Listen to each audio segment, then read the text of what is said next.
Nobody tells the president what to do. Someday, I'd like to be president. It's a job that's caught my eye. I know I'd enjoy being president. And here's the reason why. No one tells the president how to dress. No one bugs him if his Oval Office is a mess. No one tells him when it's time to mow the White House lawn. And if anybody tried to, you can bet they'd soon be gone. Bye-bye. No one tells the president not to slouch. No one says, don't put your feet on Mr. Lincoln's couch. No one tells him, company's here, use your fork and spoon. Unless they want to be the next ambassador to the moon. No one tells the president. No one tells the president. No one tells the president what to do. No one tells the president. No one tells the president. No one tells the president what to do. See you on election day. Now for a moment of silence for Renee Good.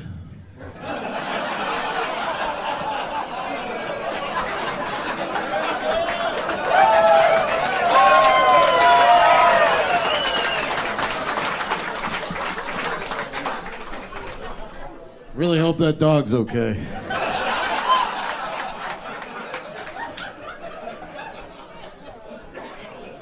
And her pet.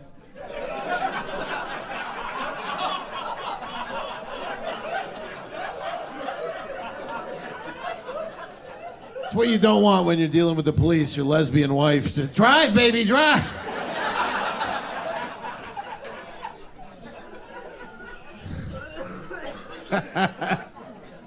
Oh. Yeah, her last name was Good. That's what I said after they shot her in the face.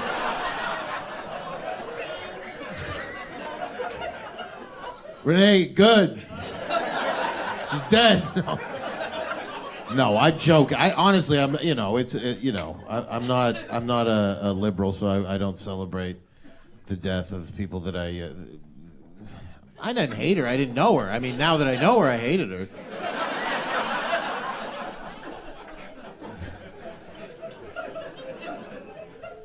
But that's the left's Charlie Kirk. They're gonna get shirts. I am Renee Good. I am a dumb, retarded lesbian.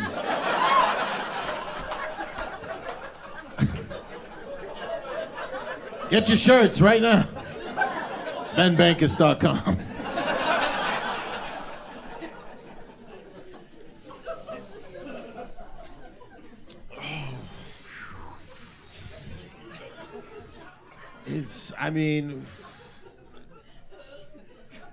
I mean, if you watch the footage, she should have been shot 10 minutes before that.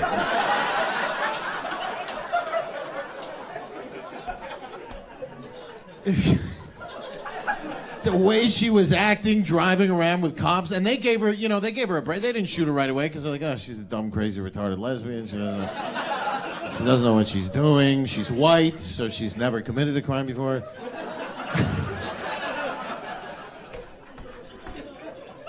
Right? They gave her the benefit of the doubt at the beginning. Like, just get out of here, come on. And then she...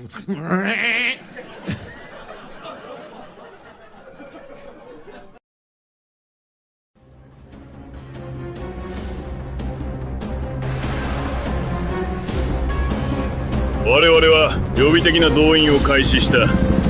長距離爆撃機、空中給油機、そして後方支援部隊の事前展開が進行中だ。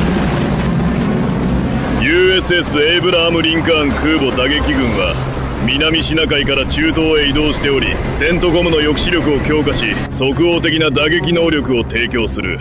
一方イラン側では革命防衛隊が最高度の防衛態勢に入ってババアスレママスルンのような長距離防空システムを含む防空網およびヒズボラ、フーシ派などのシーア派武装組織を含む地域全体の勢力により、彼らは米軍の航空作戦に対抗する構え。中国とロシアは我々の次の行動を注視している。それは何だ？それは上の判断だ。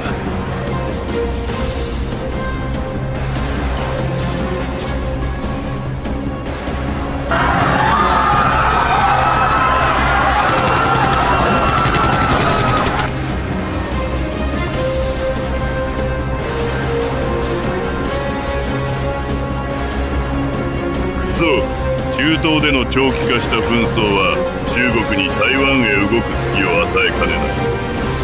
全てを遅れ、一撃で終わらせる。体制を切り落とす。アメリカは間もなく攻撃に踏み切る。狙いは体制の背骨を折ることだ。その好機は長くは続かない。他の勢力はどうだ？あの規模の反応に我々は備えがあるのか？モスクワは語り、北京は見守る。どちらもテヘランのために血を流すことはない。重要なのは革命防衛隊がつまずいた後、何が空白を埋めるかだ。君たちのアイアンドームが持ちこたえる限り、私は移行期を引き継ぐ準備ができている。忘れるな、プリンスレザ。無名の淵から君を引き上げたのは我々だ。アイアンドームはこれらの野蛮人に対しイスラエルの防衛線を守り抜いてきた。そしてこれからもそうする。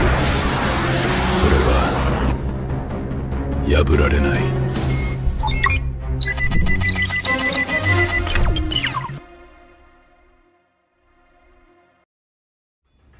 我々はオデーサの港湾、エネルギー施設、橋梁といった重要インフラを標的にしてきた。都市の鉄壁の防衛線から遠く離れた位置で地上部隊が戦線を維持する一方、これらの攻撃はウクライナの経済を消耗させ続けている。支援は断つ。オデーサに残るものを削ぎ落とし、最後にキーウは交渉の席に膝をつく。精神を折れ。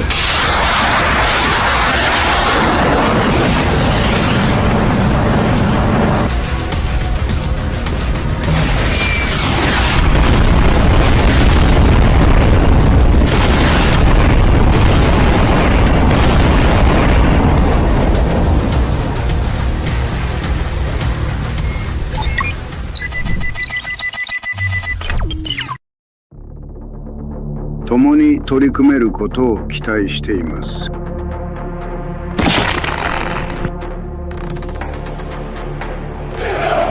連日我々は協調の瞬間を刻む。それは両国が共に前へ進む覚悟を世界に示す合図だ。協調とは単なるものの交換ではない。それは信頼を共有すること、そして目的を共有することだ。中国は確信を持って動く。忍耐を持って自ら誇示する必要のない力とともに。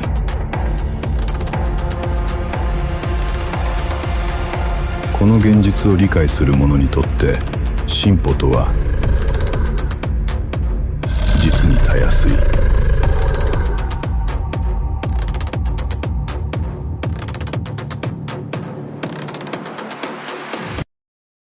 Mr. Nixon, America has been criticized for abandoning friends like the Shah, whom you strongly supported, and you've criticized our abandoning him. But isn't the danger just as great in sticking with regimes that have lost the support of their people, like the Shah, like Somoza, like Ian Smith? Again and again, it's said that we back despots and dictators. I couldn't disagree with you more. What you have to understand is that the choice was never between the Shah and somebody better, but between the Shah and somebody infinitely worse. Well, we don't know that in the beginning. Well, the point is, if we didn't know it at the beginning, we'd better know it now. We have friends all over the world like the Shah, and we have friends, for example, in Saudi Arabia at the present time. Because that government happens to be corrupt, it is claimed, are we going to abandon them? Let's take China, for example. Because China is more Stalinist than the Soviet Union, are we going to say that we're going to abandon them? No. But don't we ever say, this man is no good for this country, this man is a dictator, this man is a despot, and maybe it could be better? Or do we automatically assume it won't be? We do not automatically assume anything. We have to use our influence and use it effectively, but it's got to be used with a rifle rather than a shotgun, and we must not jump from the frying pan into the fire. It was a great mistake to do what we did to the Shah, and if that had not happened, we wouldn't have the hostage situation today. If the United States doesn't stand up for its friends, we're not going to have friends. That's true of the Shah. It's true of others as well. The choice is not a good one many times. The choice is between, however, for example, when you really equate the Shah with some of the others, I'm really surprised because the choice is between one who is a friend of the United States, whatever may be his failings, and one who is an enemy. One who tries to export his revolution and one who is trying to at least not threaten his neighbors. One who allows, as the Shah did, as you very well know, who allows some human rights, who allows some political rights, and does allow economic rights, and another regime that allows none. I would say there's no question about which side I come down on there. And the same is true of Somoza, the same is true of some of the others as well. I don't approve of some of them, but I would say I prefer some rights rather than none, and that's the choice that we have to face up to, or the United States is going to cease to be a great power.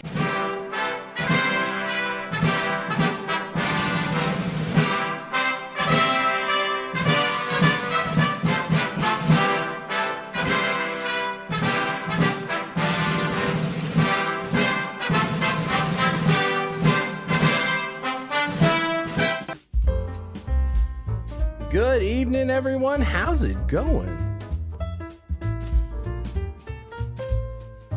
Things are getting crazy out there in the world. It's changing moment by moment.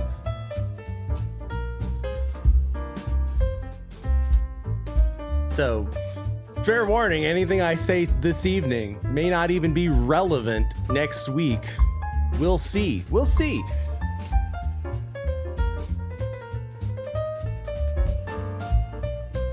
Between what's going on with Greenland, what's going on in Iran.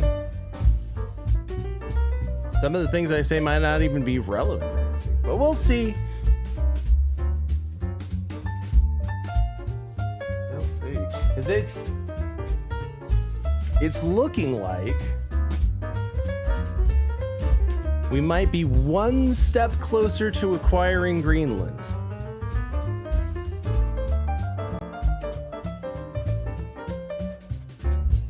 Or at least having some kind of a handshake deal where we can set up military bases and a little handshake deal where, you know, if they renege on it, we can hold them accountable. It's very smart. See, I did that stream with Virgie here the other night. If you haven't listened to it, go check it out. And we were talking about the possibility of war with NATO. I should clarify. The war with NATO is already happening. Just because there's not bullets being exchanged doesn't mean there's not, you know, a war going on. I don't think that they're going to go to a full-on hot war with NATO. I don't think that would be in anyone's interest. Dissolving NATO, I don't think that's going to happen overnight either. But Clearly,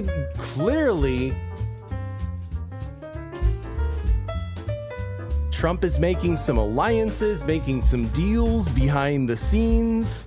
I don't know how you do it. I've put together some really impressive deals. But this thing you've pulled off, it's amazing. A big and tasty for just $1?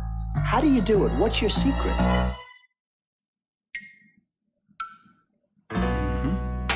Got a buck? You're in luck, because you can get a delicious beefy big and tasty, a McChicken sandwich, and lots of your other favorites on McDonald's Dollar Menu every day. Together, Grimace, we could own this town. You and me, Grimace.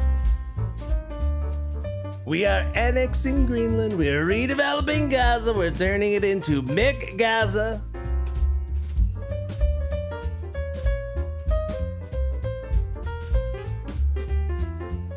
So clearly there's some deals being made.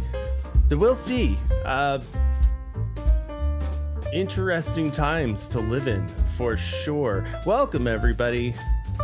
That's not all I have tonight. I also have tons of wacky news. I have tons of wacky news stories. So it won't all be Greenland. It won't all be Iran. And if you're feeling generous, buymeacoffee.com/mooseheaven. You can hit that like button. It's free. Techbus bought a coffee. He said, Greenland is your land. Greenland is my land. Greenland was made for you and me. You know, Woody Guthrie would be rolling over in his grave. And I don't care because he's a dirty commie.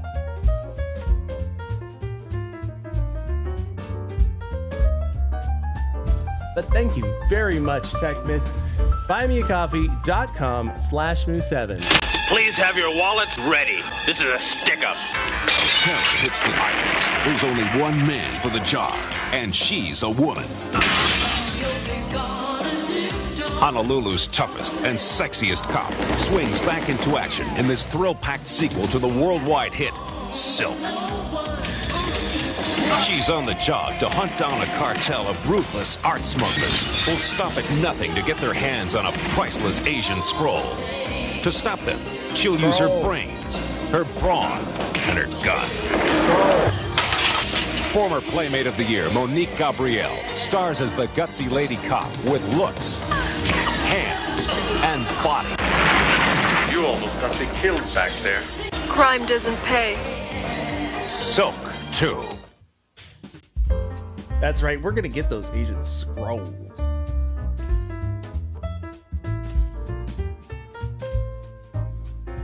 Now, before we get started with the festivities such as ALF, weeknights at 5 and 5:30, get a double dose of ALF on Fox Channel 6. But before we start with the activities,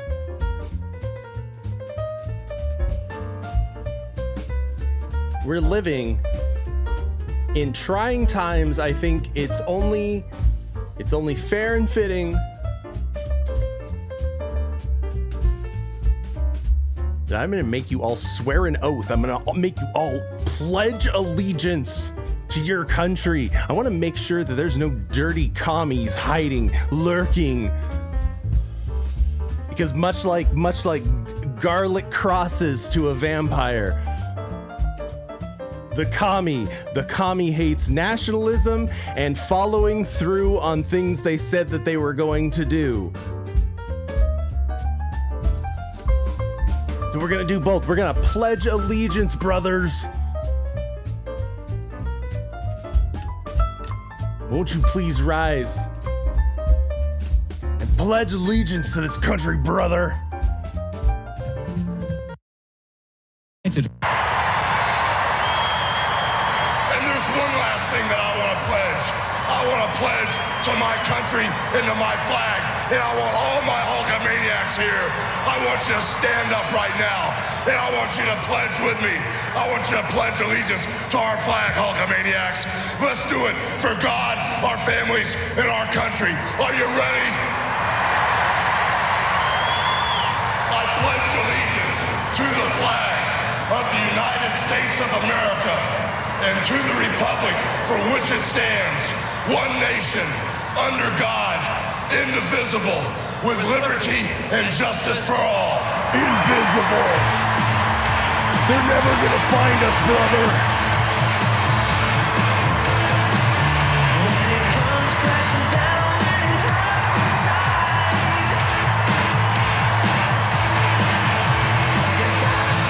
That's right, this is for God and country. See right up there, the big man. Right there, see, I'm making that sign of the cross right over my dick, see?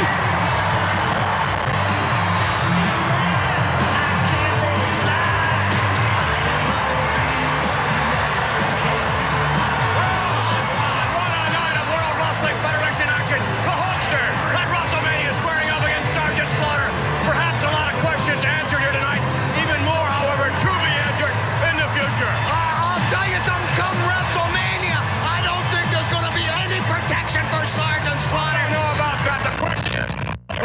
shitty audio. is stronger than Sergeant Slaughter's resolve. I think it's time for Slaughter to get set to sweat. Yeah. Wow, they were doing so much cocaine that it fucked up the audio. But that's how things were back in the day. The cocaine was plentiful.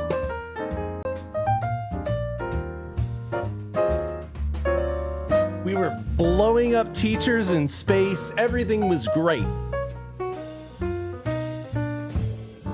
They want to take it away from us, brother. Now that the Hulkster's dead, they're gonna spit on his grave and they're gonna take away the Pledge of Allegiance, brother. In Athens, Ohio, this city council member, who is a Democrat, is introducing his proposal for a new way to start meetings that includes the Pledge of Allegiance. So I throw that out for your consideration. It's not a major change or anything, but it's kind of tighten things up a little bit and add a little bit of formality to what we do to start off the meeting. No big deal, right? Watch how things go down from there. As far as the pledge, I'm very against it. Both for three reasons. One, article of faith. I'm a Quaker, so I don't do that. So I won't. Two, it feels performative. And three, I'm uncomfortable with performing that. And four, what are you? Are you like a Pat? Remember Pat? You're like Pat. What are you? In this current moment with this current administration, I think anything that feels like a you live under a bridge somewhere. If I needed to send you a letter, would I address it to troll@bridge? Pledge I strongly dislike, and so I firmly am against that. I am with Member Wood on the pledge. I'm not in favor of that. I'm not a Quaker, but everything else lines up with that. I am a very long time atheist, and I have no. I am not a Quaker, but I do enjoy the oatmeal. Desire to introduce religion or loyalty pledges into local government at this point in our country's time. At this point in our country's time, we know we should be having loyalty pledges. We need to be rooting these people out. We need to be rooting these anti-American degenerates out. They're trying to come for they're coming for your Pledge of Allegiance, brother. And next they're going to come for your wrestling. They're going to be coming for your right to wrestle. And I have felt this way since 8th grade, so I don't anticipate. Oh, who fucking cares how you felt in 8th grade? Changing anytime soon. Yeah, people were into fucking Power Rangers and shit in 8th grade. Someone is an immigrant to this country and I got my citizenship about 3-4 years ago. I'm very proud to be an American citizen. But again, I was a long-time history teacher. And I can say that he's a Shaker, not a Quaker. He does look like he suffers from some sort of seizure disorder. The history of the Pledge of Allegiance, when he doesn't eat enough children underneath of his troll bridge, is you gotta pay the troll toll. Is a strange and varied one. It is not one. The original version of the Pledge of Allegiance did not include any reference to religion in it. That came about in the 1950s, but it came out. That's right, brother. It was for God and country. Of an anti-immigrant sentiment. It was designed to... That's right, those ungodly immigrants bringing in their godless culture. To ensure that the children... To weed out the non-believers, brother. Children of immigrants would see this country as, to indoctrinate in many ways. If you want to call it that, brother, I might call it a slow weeding out process of degenerates, but sure. No way am I against the idea of saying we are supportive of and... proud to be Americans and proud to be Athenians. I have no problem with that. But the Pledge of Allegiance, I'm not entirely sure has a place here. I don't think I had a strong opinion about the Pledge of Allegiance until I heard 3 of our 7 city council members mention discomfort with it. And if there's anything that makes 3 out of 7 of us uncomfortable, then I'm against it. Oh, no. 3 out of 7 of these super well-adjusted looking people are offended by something that children have been made to say every day in classrooms for over 100 years. Well, then that's 4 people out of 7. That's a majority. They're set to vote on this at their next meeting, but it doesn't look too good for the Pledge of Allegiance. How is it, though, that the worst people you can possibly think up in your imagination consistently get seats on city council boards? Perhaps some of you people watching this video should get out and work on getting on these boards so we can stop seeing this anti-American crap happen all the time. And here to open our next city council meeting, Mother Shamboo of the Voodoo Nation. But we don't want any dirty colonialist nation pledging.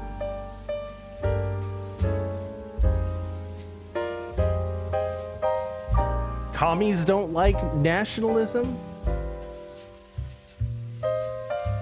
And they hate having to follow through, signing their name to a contract to pledge something. Like, I'm going to do this and follow through on it. They won't. They won't. Two things are antithetical to their nature.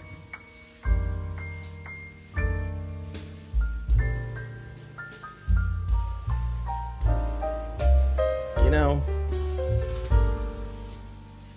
I drop for that somewhere.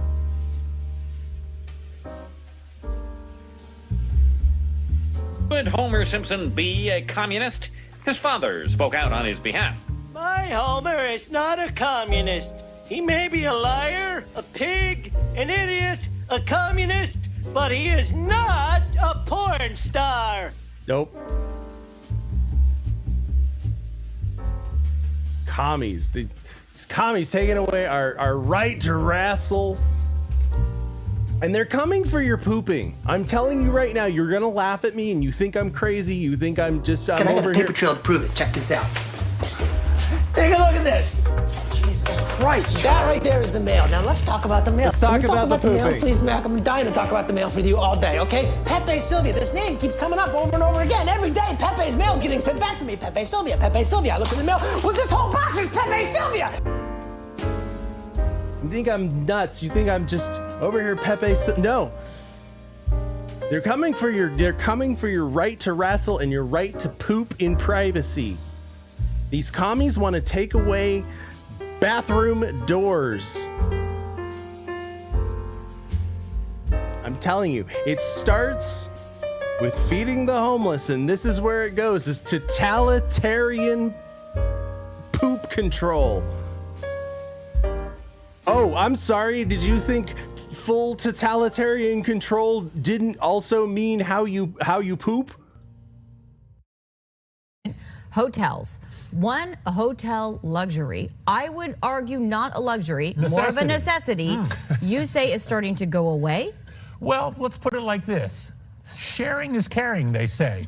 But does that really apply to bathroom doors? And no, I'm not making this up. According to the Wall Street Journal, the latest trend in hotels is the removal of bathroom doors that provide a modicum of privacy and replacing them with glass barriers, curtains, or even no doors at all. And as the journal... Cool, glass barriers, so observes, you can just, see you pooping. These replacements, quote, or nothing at all. Nothing at all. Aren't as proficient in the art of noise and smell containment.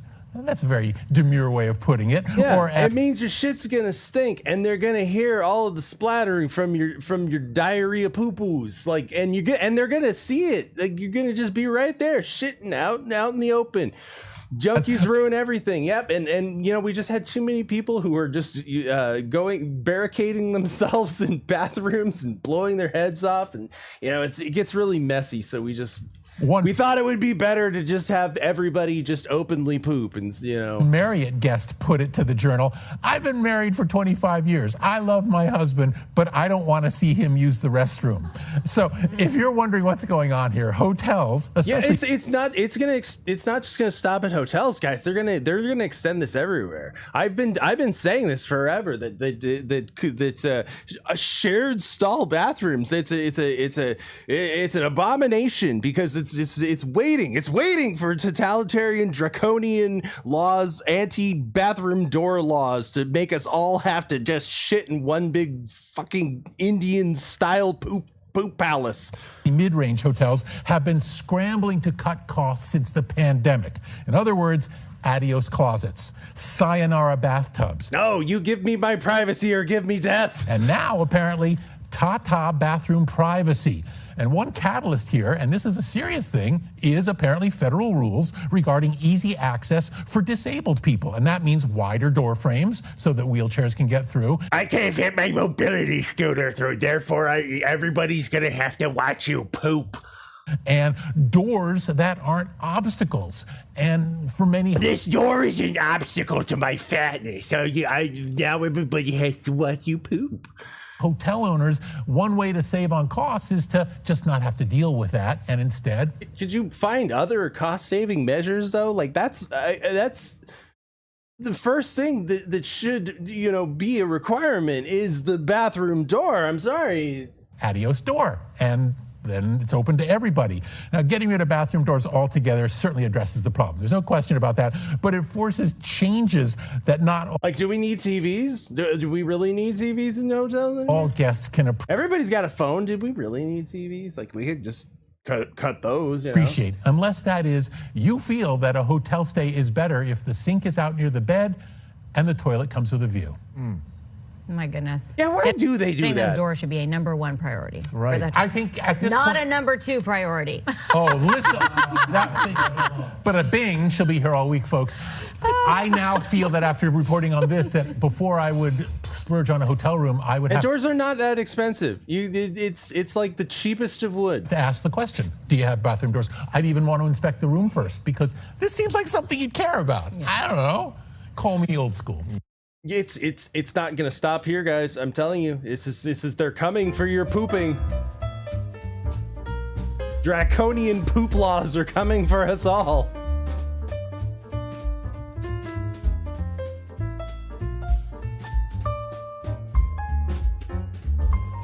Now this guy, maybe they didn't give him a door to his bathroom. He just decided to go full Keith Moon.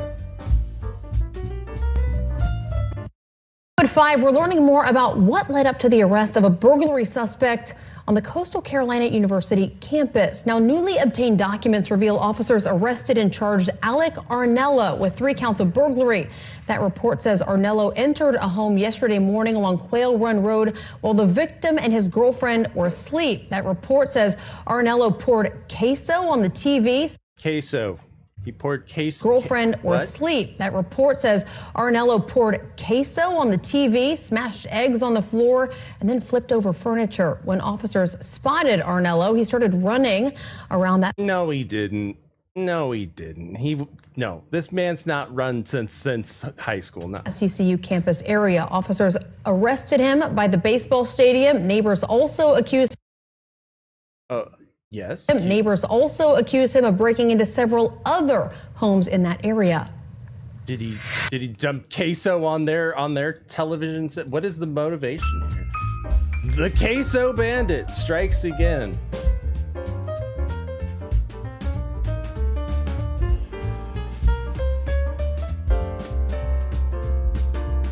There's crazier ways to get arrested. For instance, poke theft. Poke theft is on the rise. It's not the first time we've even covered a poke theft story. Thieves. It turns out also gotta catch them all. 3 people are behind bars for stealing thousands in Pokemon cards and then trying to cash in at a Fort Myers shop. Deputies arrested this trio, Deshaun Boyd, Jimmy Satan, and His name's literally Jimmy Satan. Stop. Deputies arrested this trio, Deshaun Boyd, Jimmy Satan, and Jermaine Warren. And I'm pretty sure you're Yakub. This afternoon. They took 10,000. Wow, you got some Sam Raimi camera work going on here. Local $1,000 TV worth station. of the Pokemon cards from Gorka's Pokebarn in Collier County, then tried to sell them to Dynamo Collectibles in Fort Myers. Gulf Coast News reporter Madison Adams spoke with the store owner who caught them. and said, "That's them, call the cops." Busted! You're watching Lee County deputies walk in on three thieves trying to... Or was this 5th grade? Oh, you're busted. Sell 10... Go to the principal. $1,000 worth of Pokemon cards at Dynamo Collectibles off US 41 in Fort Myers. Right now, card games are the hottest thing. Each pack is like a lottery ticket. You never know what you're going to find inside. One of these cards could be worth up to $1,000. Mark Nestica... It's like a lottery ticket, so it's something dumb people invest in. Says they walked in his store with 29 booster boxes filled with packs of Pokemon cards. The reason people are stealing these cards primarily is because they're almost untraceable. If you pull a card from a booster pack, there's no serial number. He distracted the suspects while his employee called 911. Joking with them, having a really good time. We let them open free packs. Less than an hour before, deputies say the trio stole them from Gorka's Poke Barn in Collier County using a fraudulent credit card. We hadn't had advanced knowledge that they were stolen. They almost 100% would have gotten away with it. They said they were from the area and that one of them was selling the stuff. The guy at the register, he looks like he was really on top of things, though. Because they were going to foreclose on his house. The three are in the Lee County jail.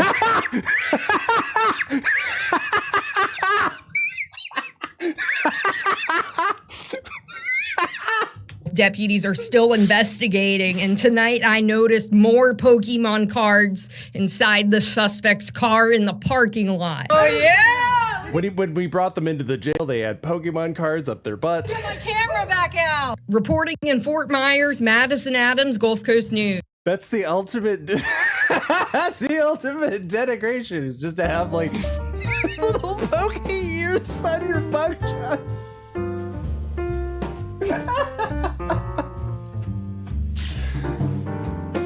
Oh man, I hope when they were booked, I hope that was their real mugshot.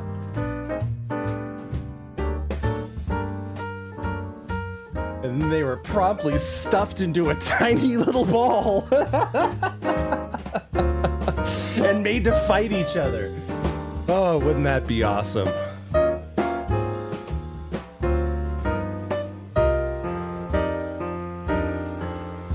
Maybe we can have that in the future, but till then, we've got robots being run over by trains. Guys, I've got a robot versus a train tonight, and I've got a guy versus a car. They're gonna go about as well as you think. Right now at 3:30, a food delivery robot gets stuck on the Bright Line train tracks and is smashed. It was all caught on camera, so our Local 10's Brett Neese speaking to residents in the... Take that, you clanker! And is smashed. It was all caught on camera, so our Local 10's Brett Neese speaking to residents in the area about it. He is live in Fort Lauderdale with more on what this could all be about. Brett. Well, Caroline and Ginny, so many of these food robots are able to get through busy intersections like this one in Fort Lauderdale. They're able to do it safely. But this particular robot stuck on the went against his programming, started killing people. Tracks, it met its match, and it begs the question, has the technology behind some of these robots outpaced public safety? Oh, it's gonna crush it. Oh, it's gonna crush it. A helpless food delivery robot stuck on the tracks as a train barrels towards it. Robot stuck on the tracks as a train barrels towards it. Unable to do anything for the little guy, bystanders... Humans won, machines nothing. ...can only watch as the train crushes it. And whatever food Where's your robot god now? Inside. No! The impact enough to cause the Bright Line to come to a temporary stop. No! Scary, and I mean, glad it's just a robot, but No, you should be glad it's a robot. Needs to be better managed. I think the robot should have gotten out of the way. The Bright Line doesn't stop for anybody. As more and more of these food robots hit the sidewalks, more and more have issues. Yeah, they betray their programming, start murdering their creators. Like this one. Its wheels stuck off the side of the curb. Fortunately for it, two people passing by stopped to save it. No. And with a pat on the back, sent it on its way. I think sometimes these cameras where it's self-driving autonomous vehicles, they can't really see the full picture of what's going around. I feel like you're not seeing the full picture. You need to join the resistance now. These food carts, they don't think. They don't have emotions, and they will not stop until you are fed. AI, all of that is really, really scary. I think people need to be a little more concerned than they are. You've seen them in Brickell, downtown Miami, Miami Beach, and now they're taking over Fort Lauderdale, receiving mixed reactions from those who live here. I used to work on Brickell. We saw them all the time. Again, it's taking everywhere. away jobs Look, for sir, others, droids. delivery especially, delivery people. But it is convenient in a way, especially if you can't leave the office and you need food delivered to you. So I think, it has pros and cons just like everything else. They got our do. No people injured in this particular crash. Hell yeah. Fortunately, just the robot. We have have reached out to Brightline and both the company that owns that robot. We have yet to hear back. Live in Fort Lauderdale, Brett Neese, Local 10. It's just gonna escalate from here. Then we're gonna have food terminators. But for now, they can be stopped. We just hit them with trains.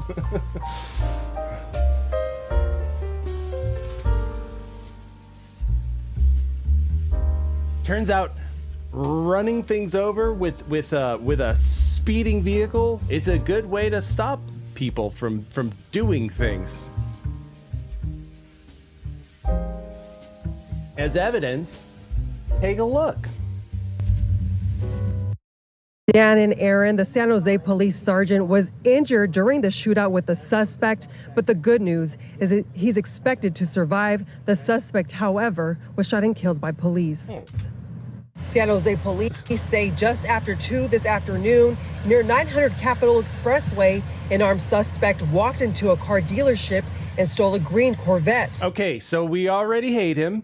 We already hate him because he stole a green Corvette. Of all of the vehicles to steal, he stole that green Corvette. So we already hate him. And took off down Highway 1. And also, I think we already have a description on the fella, huh? 101. Police said helicopters helped track the suspect vehicle and the chase was on. Police pursuing south to Hollister, where the suspect was cornered near Buena Vista Road and Westside Boulevard. Witnesses say what happened next looked like something you'd see in a video game. First of all, I heard it was like, what happened to your face? 2 o'clock when... Whoa, Giovanni Jacobo. You're an interesting cat. I heard the chopper flying over town and I was saying, put the weapon down, put the weapon down. And so I run to my backyard. I was like, well, that looks interesting because that's something you don't see often here in town. And as he kept going, he had to put the hood up. Jumping fences. So I seen him and this guy climbed over the fence and it boom, boom, jumped over like nothing, straight out of a GTA game, bro. Yeah. From there.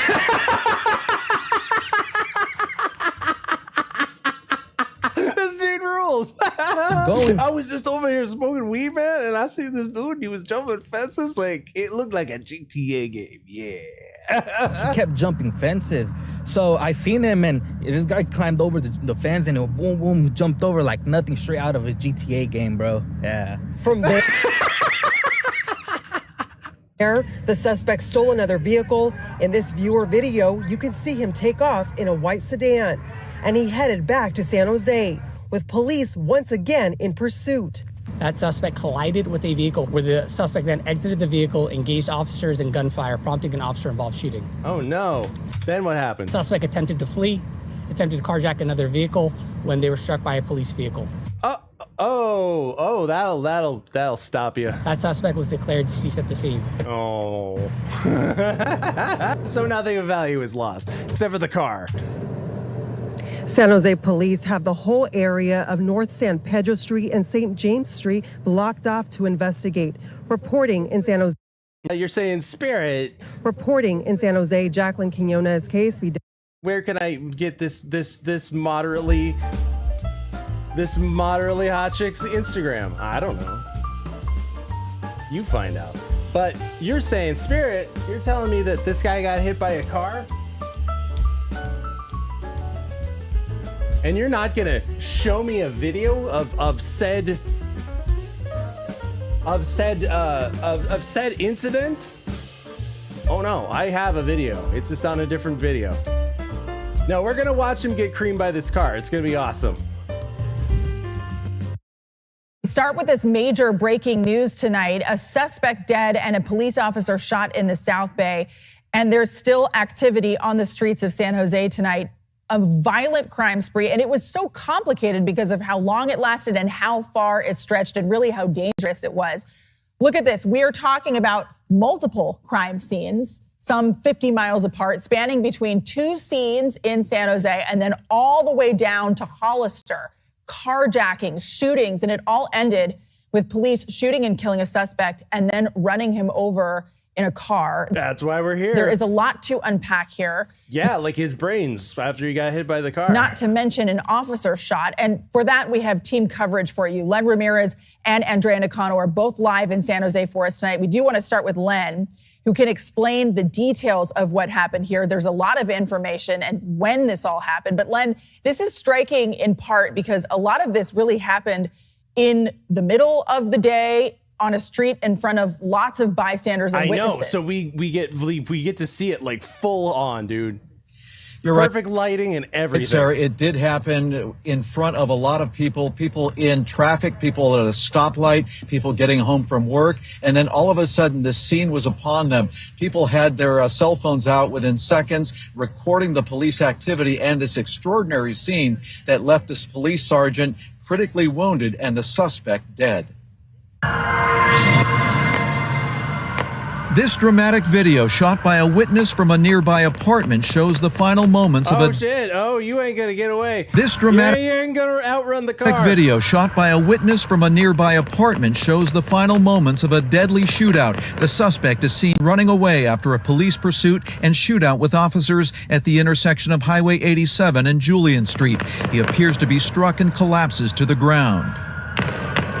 Oh, you got him. He's dead. All right, you can all go home now. From the ground level, another cell phone video captures the sound of dozens of shots being fired.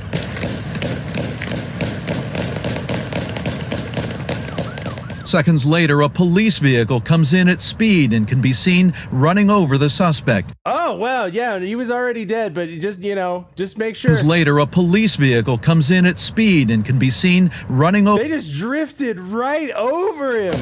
Seconds later, a police vehicle comes in at speed and can be seen running over the suspect. I mean, you have to confirm the kill. Man who recorded the video did not want to be identified. What I saw happen was I saw a lot of cop cars going super fast on the freeway. Wow, we're getting some really interesting on-the-ground reporting. Saw a perp get out of the cop car from the driver's seat, and the cops started shooting at him when he was in the car.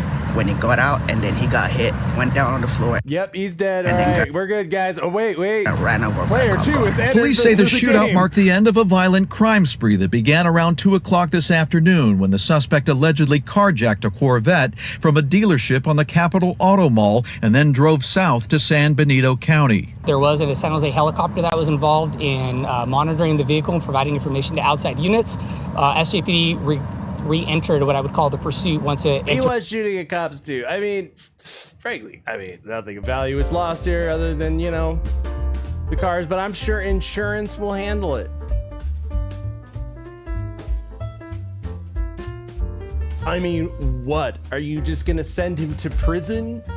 You're just gonna put him through the justice system so that he can go to some Soros-backed judge who's just gonna let him off with a warning? I mean, that never happens. These 3 friends were in Kissimmee, Florida for a car show. Their car broke down outside of the Airbnb they were staying at, pictured here. While standing outside waiting for help, a guy named Jihad emerged and shot all of them to death.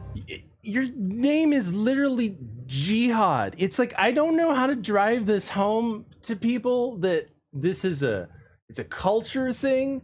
Your mama looked you in the face after the little baby boy that you carried for 9 months inside of her. And then she looked you in the eye and the first thing she says, I'm gonna name you Jihad. I'm gonna name you Intifada. It's almost like he was just born with a mission, huh? You can't make it up, no. Here we go again. For these guys, this was truly a case of wrong place at the wrong time, because here's what they couldn't have possibly known. These court records show Boje was found not guilty of attempted murder by reason of insanity. Well, yeah, his name is Jihad. Like, he doesn't seem like he's all that together. In 2022. Now, as part of his release, he was ordered to go back to his parents' home. This one behind us right here. The 3 victims in this weekend shooting were staying at this house right next door. So go live with mom and dad. You'll be fine. It's just so unfair to the innocents who have to pay the price for the shortcomings of a laughably lenient justice system. So what did Jihad do? Investigators say he was captured on surveillance video firing at cars in this Wawa parking lot. But despite this video evidence, just fired at cars at the Wawa. Court records show Boje was found not guilty of attempted murder by reason of insanity. He was released from jail with his case referred to problem-solving court. This note in the court, I don't know, it seems like perfectly sane behavior for a Muslim. Records shows in August of 2023, his case manager told a judge Ahmad had attended his psychiatric appointments, had been compliant with taking meds, and was, quote, happy with his job at McDonald's. Court documents show he was loving it. As part of his release, Boje was ordered to treatment at Park Place Behavioral Mental Health Facility.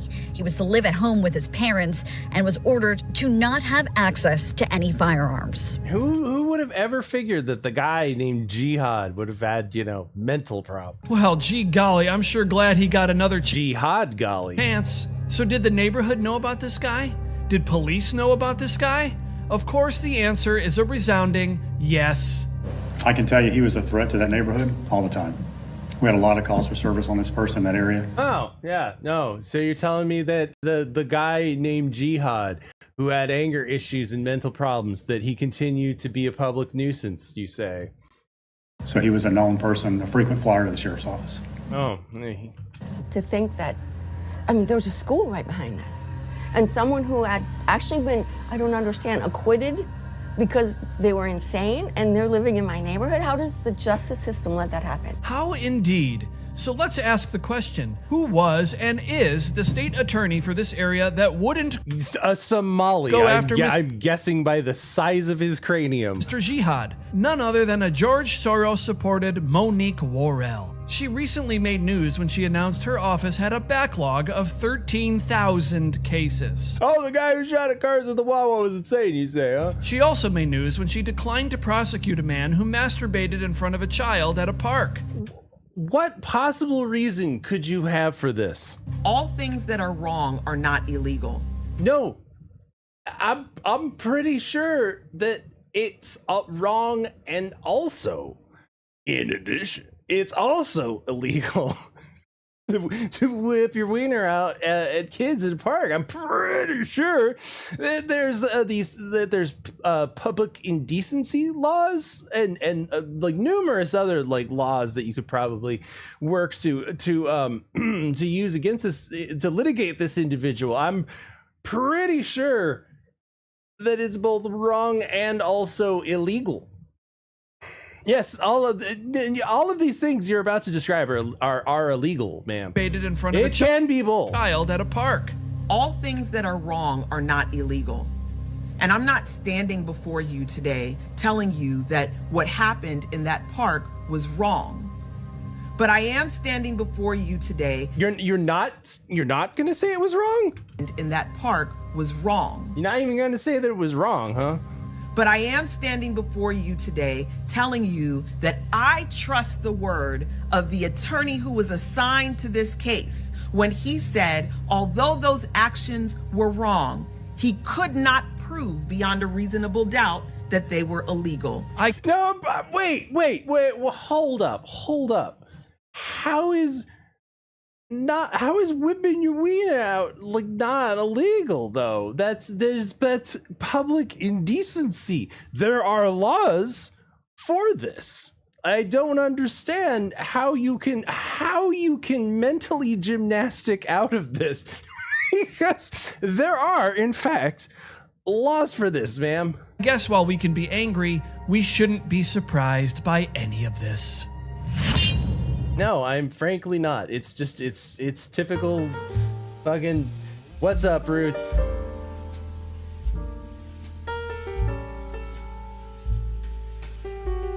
What's up, Roots? Roots is a good guy. And he would never do anything like make a public like an octagon with children fights, like a chicken coop filled with children who fought each other in a caged death match. Roots is not the type of guy to do that. Roots is a wholesome, well-endowed individual, and he would never do anything like make child cage match fights in a chicken coop and hit them with cattle prods to make them fight.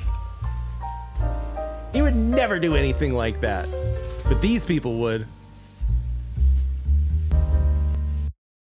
A Washington County, Missouri couple is facing more than a dozen charges in a child abuse case so disturbing the sheriff admits he initially didn't believe it. In an effort to protect the children in this case, we're not naming the suspects. 5 on Your Side's Holden Kerwicki has more information on the case, which some viewers might find disturbing. After more than 40 years in law enforcement, I don't know that I've even heard of a case like this. Washington County Sheriff Scott Reed admits he was skeptical after receiving a report of extreme child abuse. Locking them in a chicken coop and shooting at them with a BB gun, making them eat bugs, and it's just bizarre. Despite his reservations, he quickly assigned Eat the bug, fight the child. a detective to follow up. They picked mom up first, my lead. Now, yeah, exactly. If you were going to do that with bums, like Roots said, now that's a whole other thing, but investigator talked to her and she confessed immediately. The woman and her boyfriend are now facing 12 charges each after they allegedly locked children in a chicken coop, beat them with rocks, shot them with BB guns, forced them to smoke meth, and held them at gunpoint while forcing them to fight. They held guns to these kids' heads and went, boy, you're going to smoke meth and you're going to fight each other. You're going to fight each other to the death and smoke meth while you do it. Where they live. It sounds ridiculous. like the sheriff didn't believe this when he heard about it. I see why. It sounds like, okay, you're making this up. It's very rural. No neighbors close. We never got a call from any school saying the kids are saying this or that. And we never got a hotline call from DFS. We never got anything. Though there were no physical reports, Megan Marietta with the St. Louis Children's Advocacy Center says there are often signs of abuse. Any changes in the kiddos' behavior? If they're being hit with rocks or being made to smoke meth at gunpoint and fight each other in a barbed wire chicken coop, those are really signs of abuse that need to be looked into.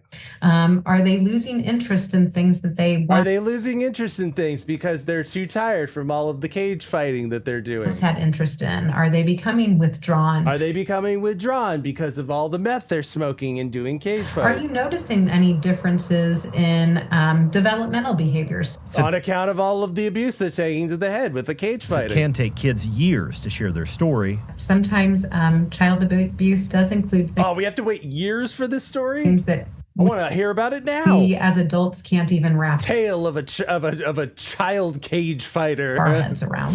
They say it's important that adults simply listen. If a kid comes and tells you a crazy story, that don't mean it isn't true. Though we're not naming the individual. So just believe all kids, huh? Individuals charged in this case. Sheriff Reed told me that they are each being held at the Washington County Jail without bond. Reporting in Potosi, Missouri, Holden Kerwicki, 5 on Your Side. And if you or someone you know is a victim of child abuse, there are if you know somebody, if someone you know is running a child cage fighting, then please give us a call. We would like tickets. Front row, please.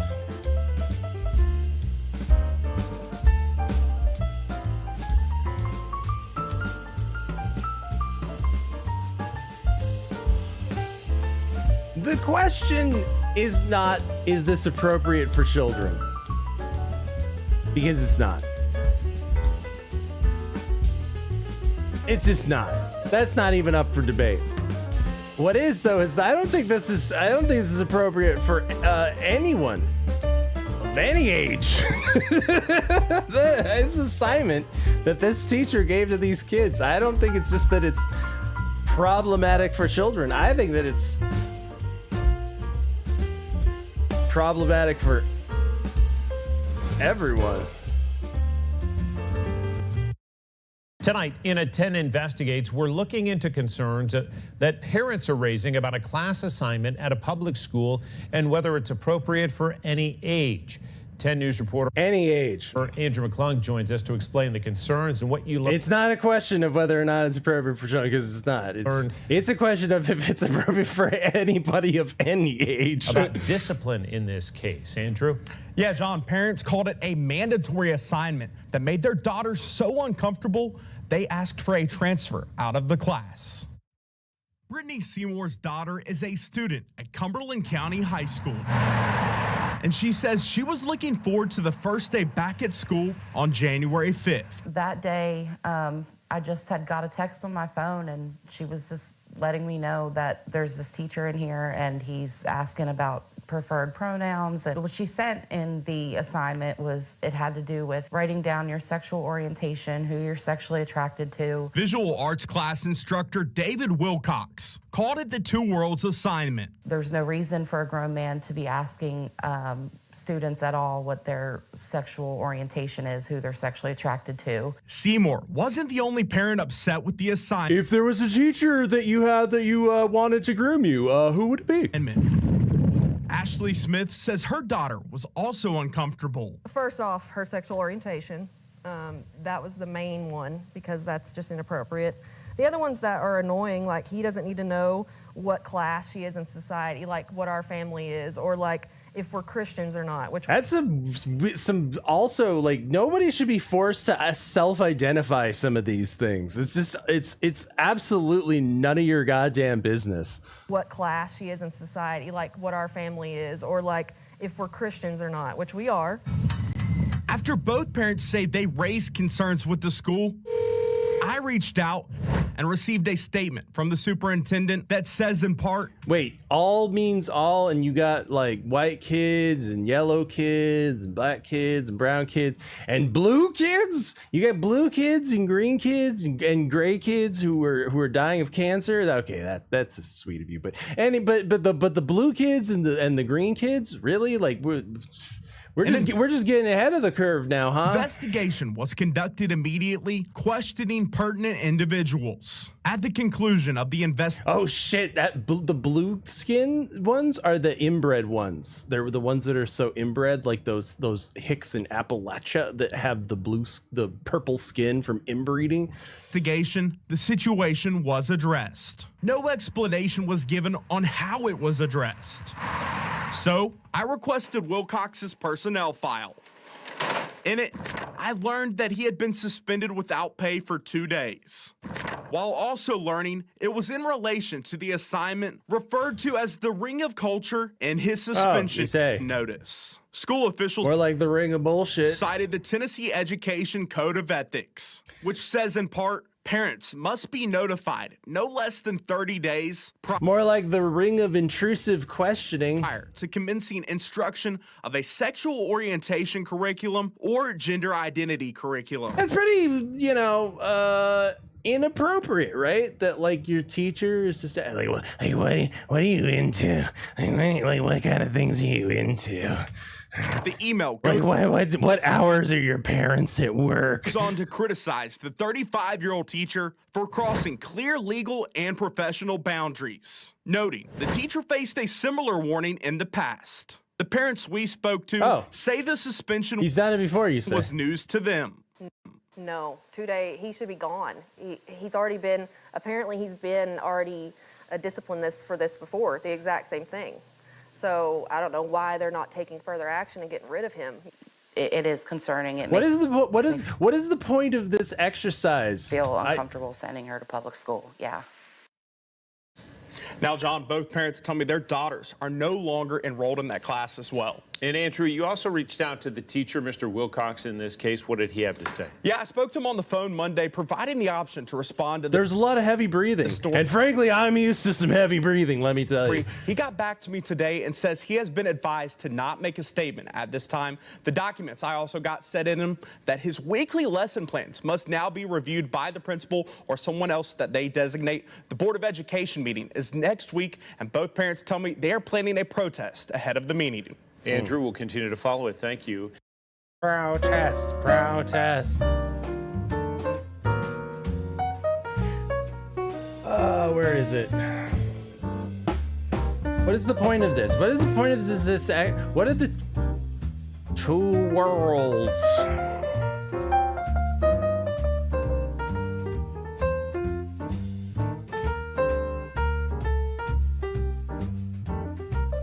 What the other world is the one you don't tell your parents about.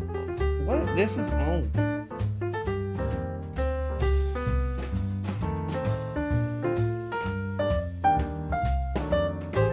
so gross. So gross.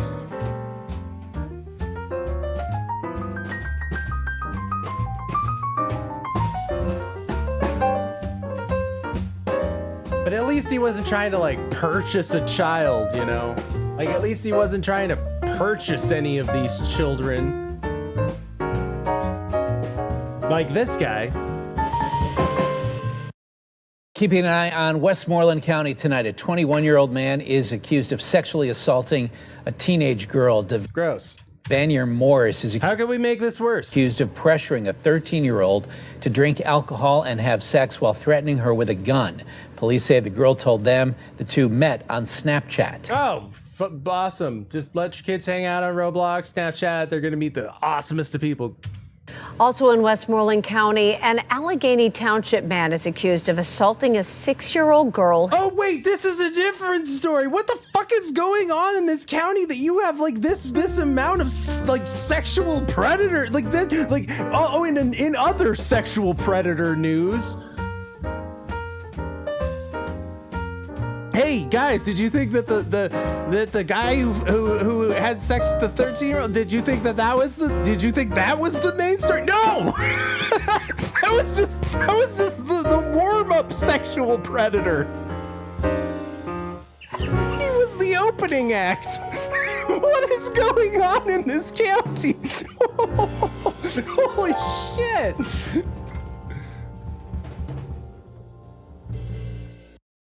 Police say the girl told them the two met on Snapchat.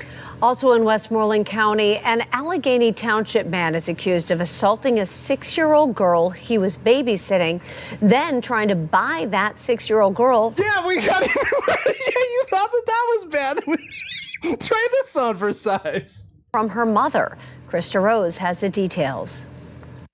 Okay, let's stop right here and just because I know we have to snap our heads back from that curveball. First off, some mother let this guy babysit their child. Yes, and then this smash mouth looking motherfucker tried to buy said child for $6,000. And that's, you know, what's really abhorrent is he didn't even try and haggle.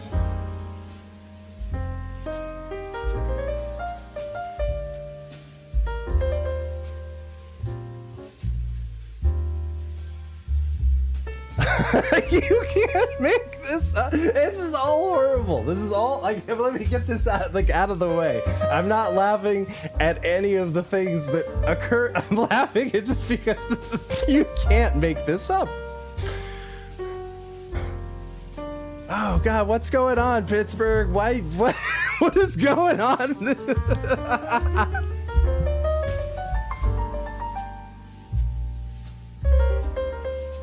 Oh, he totally has a Subaru. Phew, man. Yeah, you trusted this guy to watch your kid, huh? Oh no, take that kid away from everybody.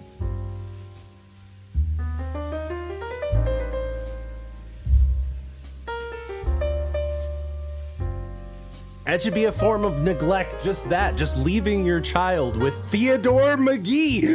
We didn't even address that his name is Theodore McGee. Teddy McGee, old Teddy McGee here, old smash mouth Teddy McGee.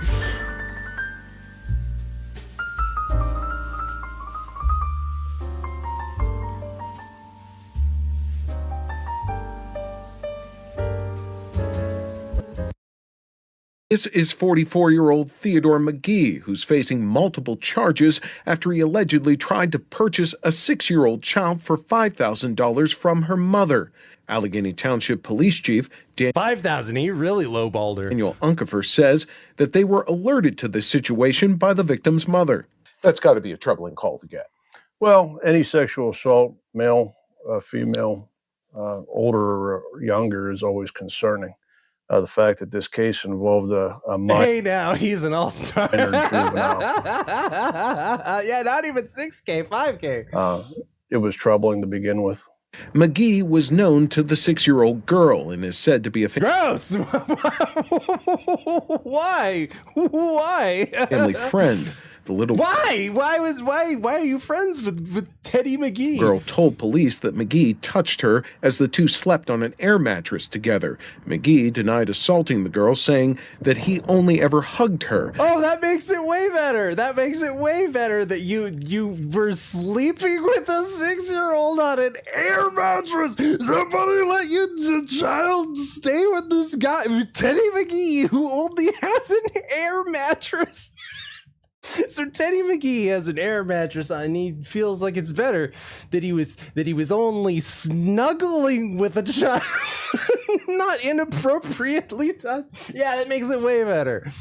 But police say he showed them text messages in which he referred to the victim as his girlfriend. 6 years old. 6 years old.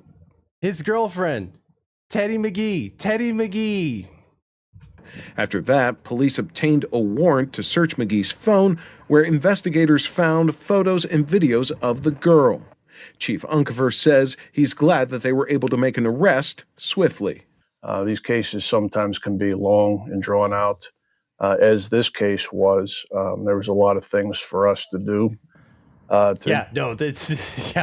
dude was a fucking problem. Like, and again, I want to also reiterate that we led into this story about another sex offender in Pittsburgh. There's something going on in Pittsburgh, man. Case was, there was a lot of things for us to do to get to that finish line of a set of charges. Happily, we did, and I'm pleased that the defendant in this case is currently incarcerated in Westmoreland County Jail. Now, as the chief said, McGee is being held in the Westmoreland County Prison, and he is being held without bail. Reporting in Allegheny. What is going on in Allegheny? Guys, don't go to Allegheny. No.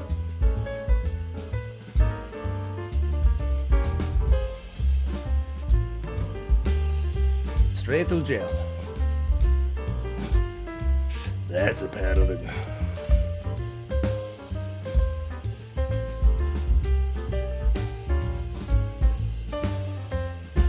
Let's turn to some good news, shall we? Oh, Teddy McGee. Why? Why? Because you look like that and your name's Teddy McGee.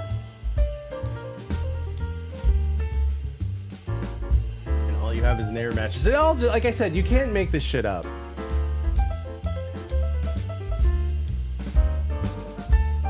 Let's turn to some good news.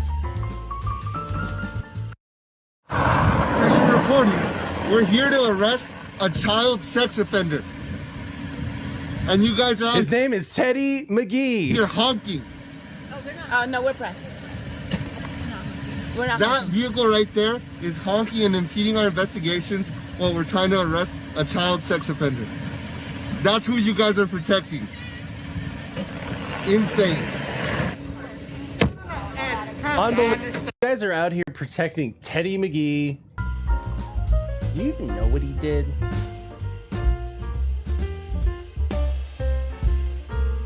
Unbelievable, though. Because it's true that these people who are out here protesting ICE, like a lot of these people are sex offenders. Yeah. And it's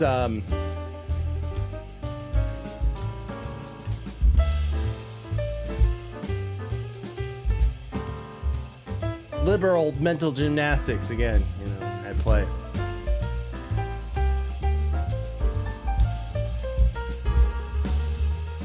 You're out here defending like the worst people.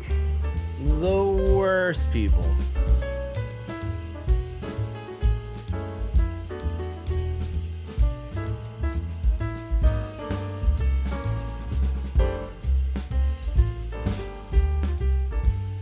But won't somebody please think of the children? A 5-year-old boy came home from preschool in Minnesota and was taken by federal agents along with his father to a detention facility in Texas. The superintendent of the I like how they framed it so you don't see the hand, so it looks like he's in handcuffs. child school says agents took Liam Conejo Ramos from a running car in the family's driveway. DHS says that they took the child into custody because they believed him to be abandoned. And they arrested his father because he's allegedly in the country illegally. Oh, so the kid was basically like his parents didn't give a shit enough about him that they thought he was abandoned, and then ICE so that ICE had to like be the ones to be like, yo, there's like this kid just out by himself, like let's snatch him up. But they're asylum seekers. Remind me what are you seeking asylum from exactly? School officials say the family has an active asylum case and has not been ordered to leave the country. Ordered not to leave. What are you seeking asylum from? That you can come into this country and just not give a shit about your kids and let them just wander off. When people like Teddy McGee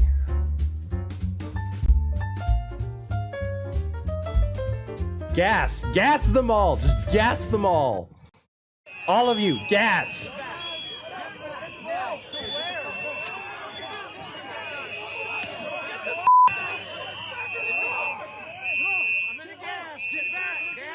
Gas on film!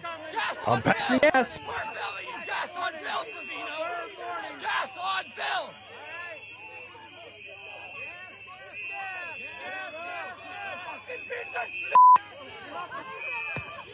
Oh no, I'm mildly inconvenienced now.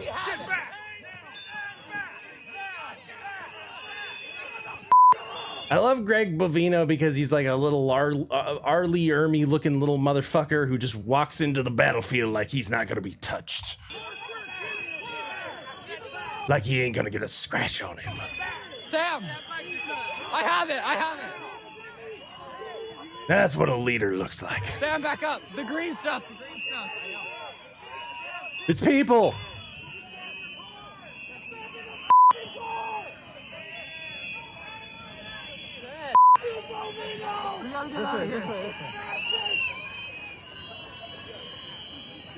The green stuff is super carcinogenic. Yep.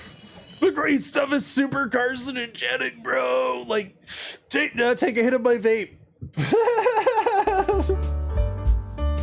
It's super carcinogenic. That's why all the ICE agents aren't wearing any sort of breathing apparatuses. Yeah, they're just smoke bombs. Super carcinogenic.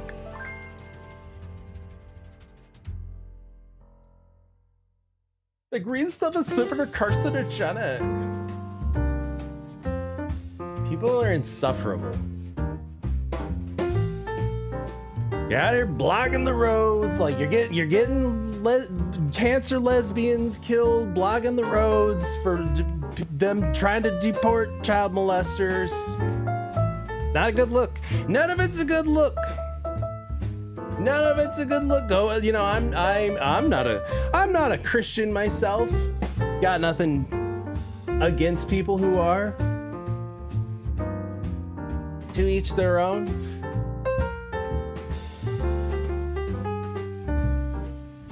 I'm not going into your place of worship and with a bullhorn.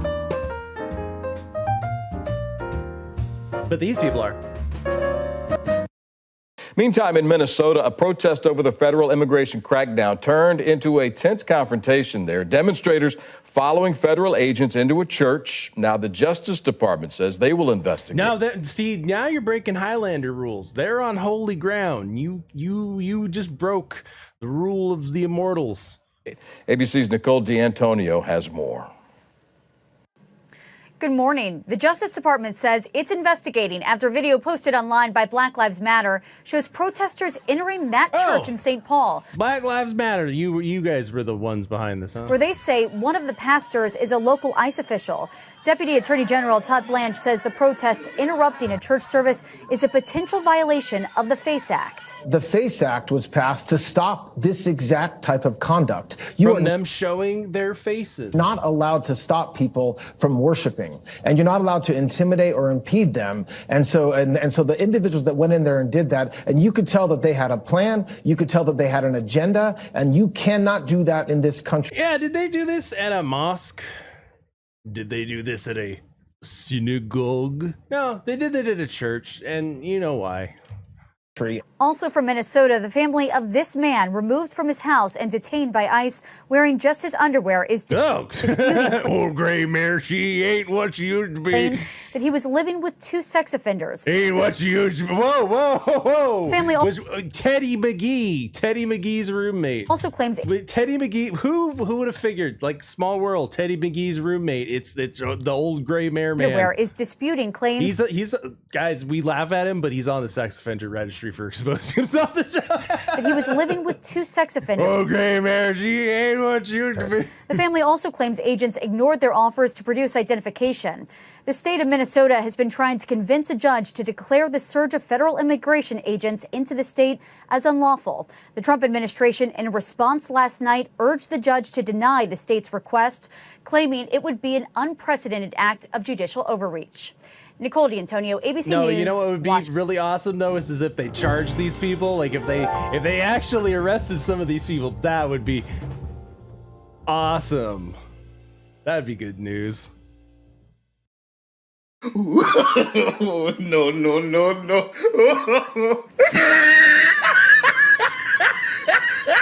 Oh wait, you look familiar. Yeah, I've seen you before somewhere.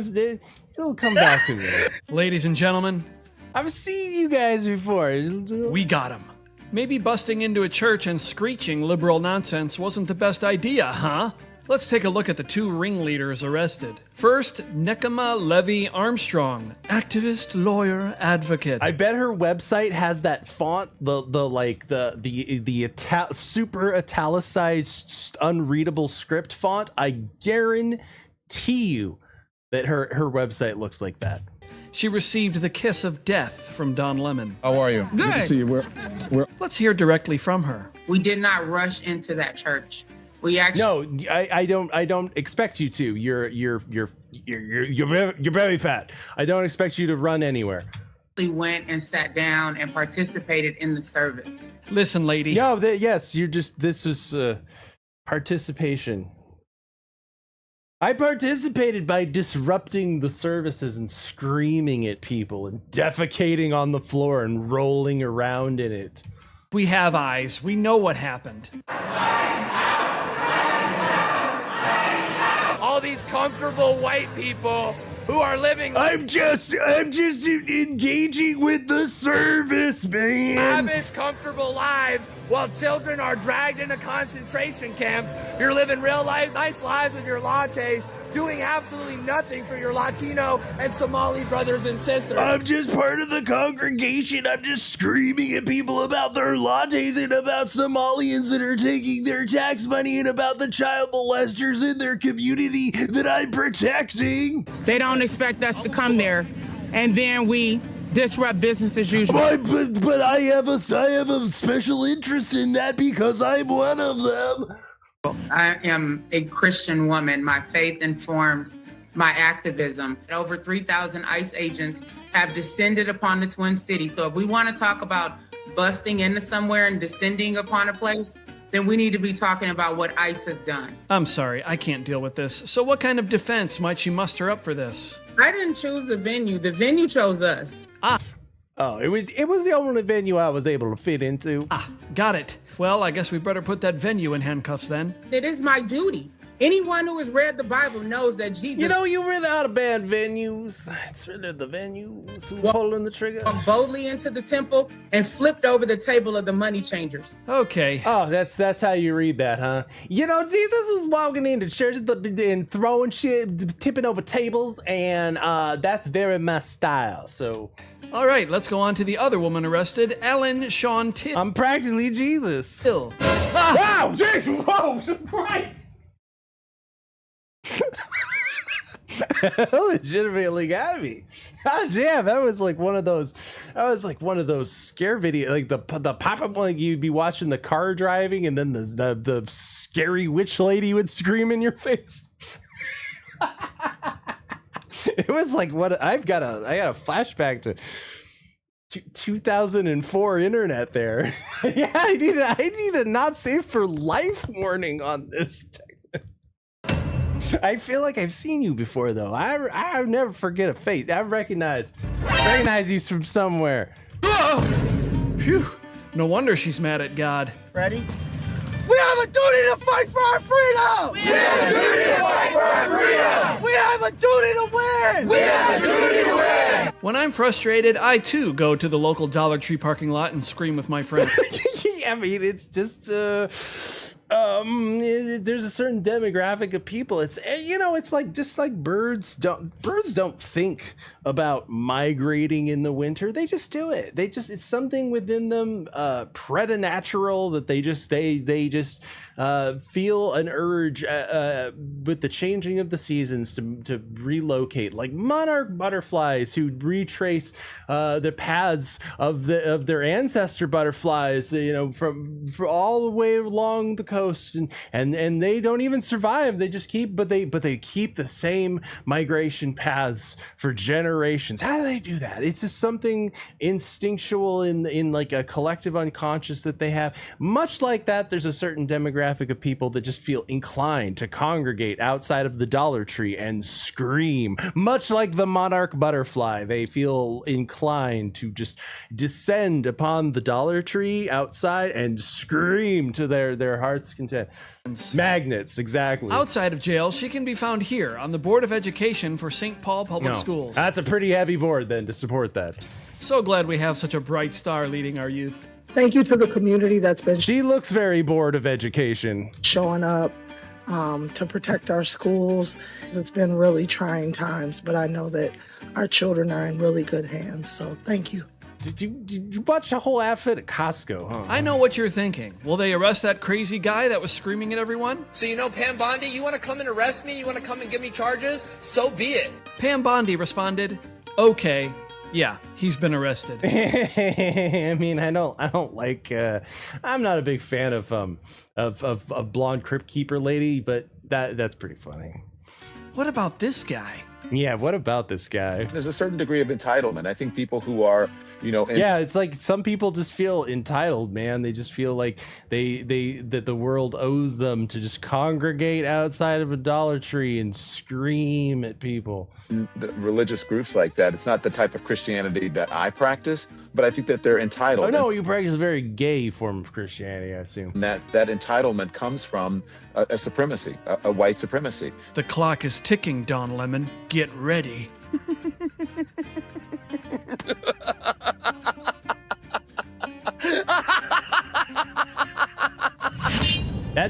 That lady was she looked familiar though. I feel like I've seen her before. I can't place it.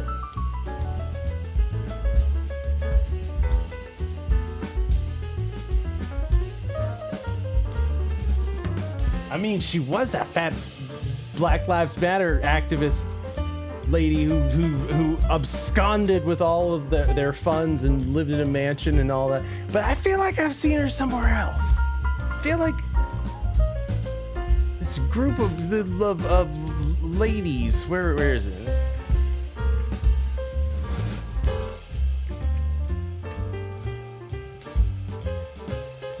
I feel like I've seen. Wow! I feel like I've seen these people before. Oh shit! Somebody call the pizza police. I think I remember where I saw these people.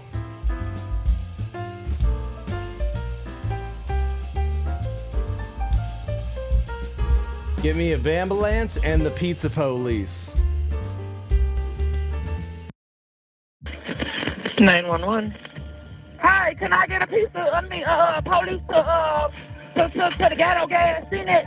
What's going on? Can we get the pizza police to the ghetto gas station, please? Police to the ghetto gas unit. We sending the pizza police to the ghetto gas station. You know this is gonna be a good one. What's going on?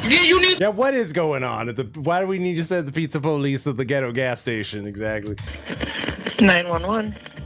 Hi, can I get a piece of, police to, this fat bitch. She calling 911 and her again, preternatural nature is just to instinctually. Yeah, can I get a pizza? The police. She's so used to calling in for a pizza order that's just the first words. It's just not even a Freudian slip. It's just part of her instinct. 911. Hi, can I get a piece of, police to the ghetto gas unit? What's going on? You need to give me my $12. I'm not giving you anything. You need to leave or be under arrest for trespass. Ain't nobody trespassing. I know. You are now being I told you I'd seen them before. told to leave. You're now being trespassed. Let this leave. I swear to God, let this leave. I tell you, y'all today. Because they don't want to give me my money back for this pizza, and I don't want it. What's your name? They don't. You calling the pizza police because the ghetto gas station won't refund their ghetto gas pizza. Are you following this? My name Coco. Of course it is. Coco, what's your last name? Milk. Milk? Oh, of course it is. Of course it is. Okay, I'll get somebody out there. Not your stripper name. Not your stripper name. Not your chatterbait handle. Okay. Began as a dispute between three women and a clerk at a convenience store rapidly escalated when the women made a scene over a pizza. These people make a scene. Hello? Yeah, they charged me for a pizza. Now he's telling me I owe him $1. Wow, they turned full blap. I don't even want the pizza. He left. Him and his wife just left. Some black girl in there. And they didn't give me my $12 back, so I want my money back. I don't want the pizza. They wouldn't give me my $12 for my ghetto gas pizza. I don't even trust the pizza. I don't care. And you already know I don't even play with people. Wow. So now she got Personally, I blame the monolith from 2001: A Space Odyssey. somebody to refund for gold. Y'all not getting my shit. They came back for another, but the situation turned sour when they began to complain that the pizza was cold. The situation escalated when they sought a refund and ultimately called 911. I told them I was going to send my stepdaddy up here to get the pizza. She gets on the phone telling me about $1. Oh, we're going to get stepdaddy. I said, what's the $1 for? I already paid for the pizza. Go to receipt right here. I got some other shit. The kids and shit didn't ate that shit already. That was 40 minutes ago. I don't even want the pizza. I don't trust the pizza. Remind you. Can I get my No. You want that pizza, don't worry. The suspects were blurred due to a technical error, but if you watch due to their fat ugliness closely, you can see the women escalating the situation. Even did these people escalate a situation after officers offered to give them $1 they just like, give me my pizza refund. Call the pizza police. An attempt to de-escalate the issue. I'll pay the $1. Okay, I told them I would have paid the damn $1. It ain't about the $1, baby. I got plenty of money. It's not even about it's you. Not about it ain't about the $1. I got my boss. I got plenty of money, baby. Plenty of money in here. It's not about No, you don't. No, you don't. I'm not about the $1. It's not about the $1. This isn't. It's not about the $1. This is not her fault. I wasn't even but Kyle Goldie done back up here because I don't want the pizza. I'm the manager. They ain't coming back. They gotta go to the block. They ain't coming back. That's why I'm here. Well, give me my $12 back because I don't want the pizza. It's already paid for. It's already made. I don't want it. That's fine. Stay in the kitchen. I'll throw it away later. You know, the customer was right. I'm sorry, what? Customer was right. What y'all gonna do about the pizza because I don't want it? And can I get well, my I mean, $12 that's back? you don't have to come down here and buy anything from them. You know what I mean? That's, They didn't tell me that. So when he came to pizza, I don't even trust the pizza. So where we're at here, Is y'all gonna give me my $12? I'm not giving you anything. Could they give me my $12 back? I don't want I don't believe that they can because the pizza was made. That don't make no sense. So do you want your pizza? I don't want the pizza. Why would you want the pizza if they like? Okay. So you can file a civil suit against them for $12. $12? I'm saying It's gonna go to pizza court. that's man. it. It's a civil situation. Oh God! Bring back the boxes. The boxes were so much better. I'm not back up here. Whoever his name is. I'm not from down here. I don't know what's going on. Their pizza. They said that she could have the pizza. Let me have the pizza. No, she can't have the pizza. It gotta be $12 to my. Yeah, that my ghetto gas station pizza better be hot and fresh. Bitch, please. Yeah, you gotta go to pizza. You gotta take this all the way to the Supreme Pizza Court. Oh, it's gonna be that. What you talking about? You tried to. Wow, those tights are just really containing all. It's a lot of. Yeah, that's 50 pounds of shit in a 10-pound bag. You tell me that the pizza is $11.99, $12. You don't tell me about no charge to fee. I tell you, it's gonna be ready in 20 minutes. I'm back in 20 My minutes. ghetto gas station pizza better be delivered in 20 minutes or it's free. You owe me $1. Trying to get over. You gonna pay for it? You gonna pay the extra $1 if somebody tells you that they owe you extra $1? This is all over $1. This is all. Of course it is. Of course it is. It's almost like there's a type of phrase that we throw around for like these moments where people throw away their lives over insignificant, stupid ass things at the ghetto gas station pizza. They got ghetto gas station pizza problems. Are you one of them?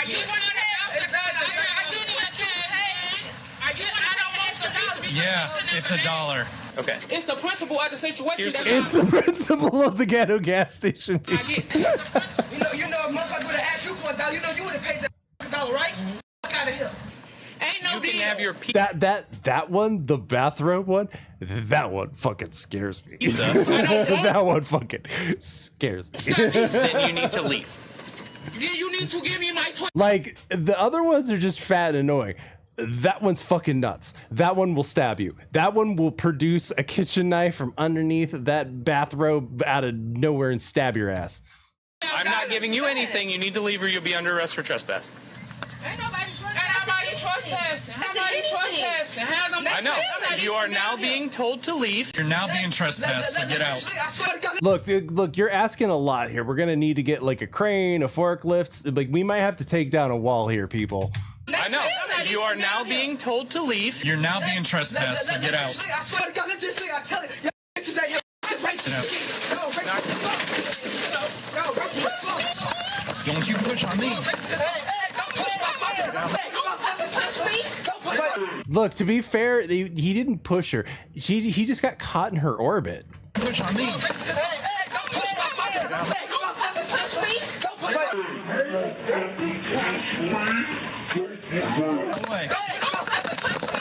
You're under arrest. You're under arrest. Don't touch it. Don't touch Get off. Get back. We're gonna have to use the elephant cuffs. Everybody, police officer, stop. Walk to the police. Get off. Now. You're under arrest.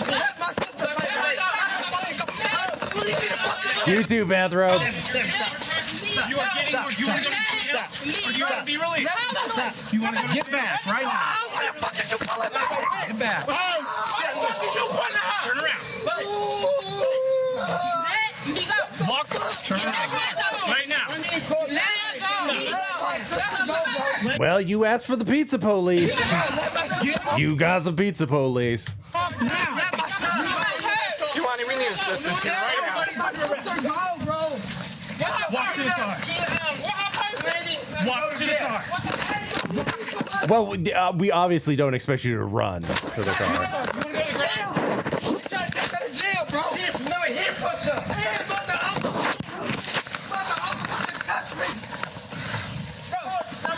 Get back.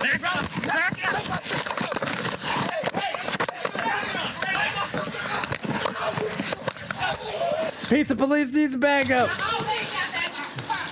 We're gonna have to call in another order. 12:20. Make it a double. Let me stand up. Let me All right, get up.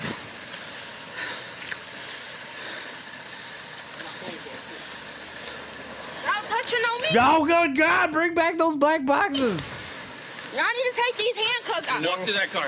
No, Call my walk lawyer. to that car.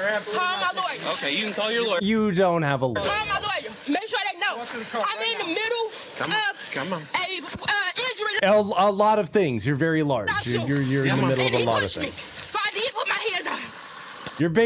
You basically take up like a property.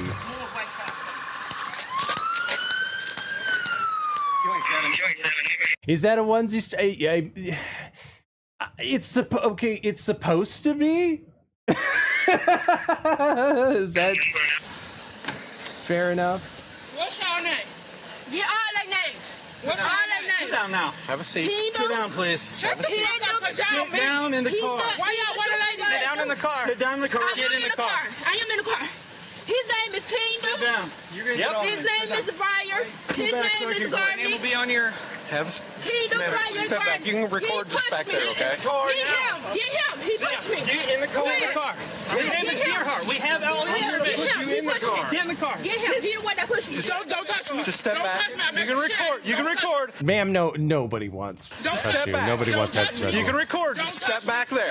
I'm not gonna Just keep stepping back until you're covered up fully by the black box. Thank you. I'm not gonna touch you. Just step back. Because I'm going to sue the fuck out of your bitch. Don't touch me. Really? Yep, I'm gonna sue you in pizza court. No, but she not hard, that bitch. She not hard. She not hard. 95. What? All right, you're under arrest also. I'm not under arrest. You're gonna be under arrest. Don't touch me. Yep. Hands behind your back. Put your hands behind your back. I'm not under arrest for shit. Yes, you are. Yes, you are. Right now, you are. No, we're taking you to pizza court, extra large district. Criminal damage to property. KK! Ah. KK!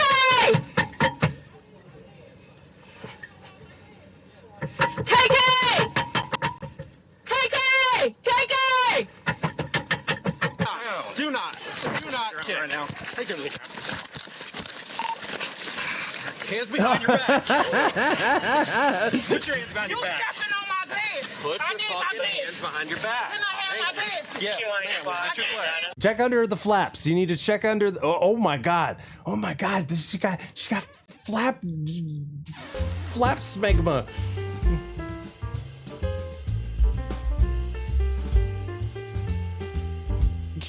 Concealing a deadly weapon back there. That's where they were hiding those WMDs. The one place that nobody wanted to look. In the it's like, you know, when something sinks into your couch crevices and you go, ugh, I have to stick my hand down there and get it. Now imagine that, but your couch is made of flesh, fat flesh. Greasy with the oil of 1,000 ghetto gas station pizzas, dollar pizzas.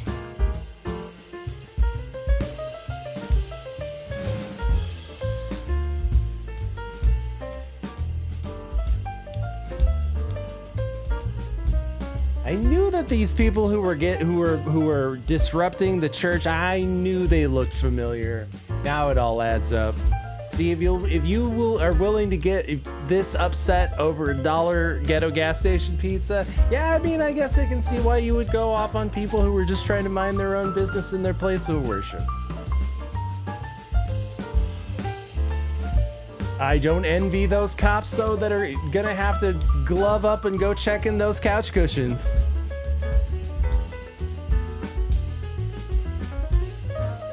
Do you think she vacuums them out? Do you think she gets the attachment on the vacuum and just vacuums them out? How do you wipe that? Guys. She's in a position right now where we are able to thoroughly analyze how this bitch wipes her ass. because her hand is in ass wiping position right now. We've stumbled on to like a rare. It's like going down into the bottom of the ocean and seeing a sea creature that nobody's ever seen before. With a rag on a stick. Okay, you know what, Ja? I think you just might have cracked the case. Are you a pizza court lawyer or something? She goes to the car. Hey, yeah. That's why they're at the ghetto gas station. She was there for her monthly tune-up. She goes on ultimate wash and it sprays up all underneath all of the crevices. And then she tops it off with a Mountain Dew Code Red and a $1 pizza. But god damn it, god damn you if it's cold. We're calling the pizza police. We're bringing in the pizza SWAT team and they're bringing in the pizza Bearcat. It's go time.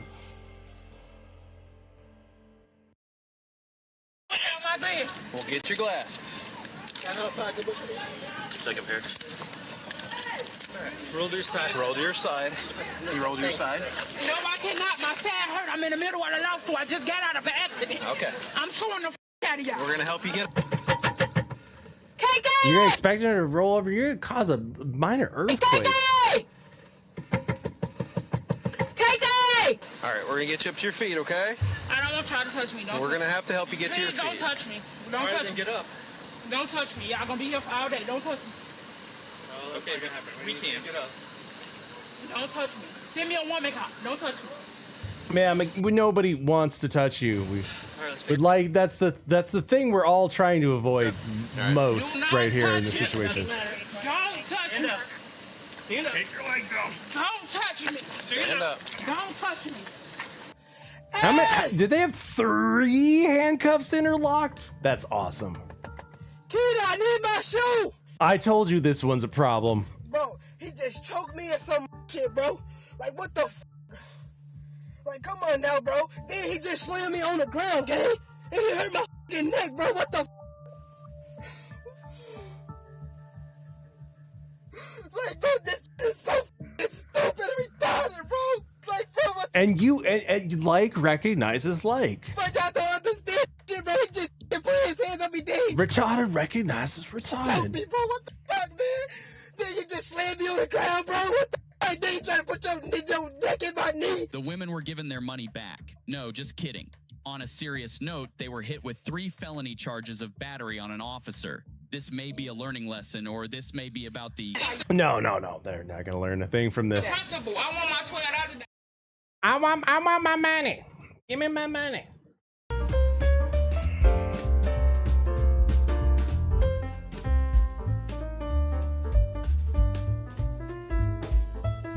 You come here for the hard news.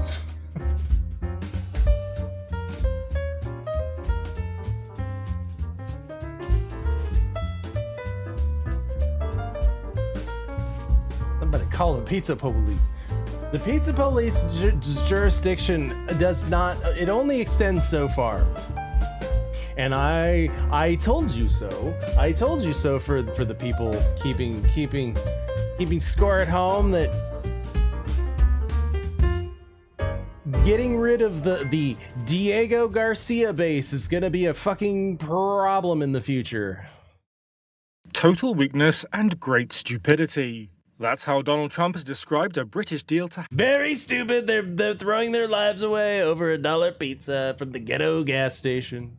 hand over sovereignty of the Chagos Islands, including the location of an important US-UK airbase. And it's one reason the US president wrote on social media why he said the States has to acquire Greenland. Last year, the UK agreed to a deal that would give the Indian Ocean archipelago to Mauritius, with Britain retaining control. Don't trust Mauritius. Mauritius is asshole. All of the Diego Garcia base under a 99-year lease. Over 2,000 indigenous Chagosians were displaced in the 60s and 70s to establish the base. It has most recently been used to strike Houthi targets in Yemen and for humanitarian aid deployments to Gaza. They're striking the Bobs and the Houthis. Writing on Truth Social, Trump said Diego Garcia was being handed over for no reason whatsoever, and that there is no doubt that China and Russia have noticed this act of total weakness. I told you that getting rid of that base would be a bad thing. Responding to Trump's comments, the British government said the sovereignty deal had been made for national security reasons.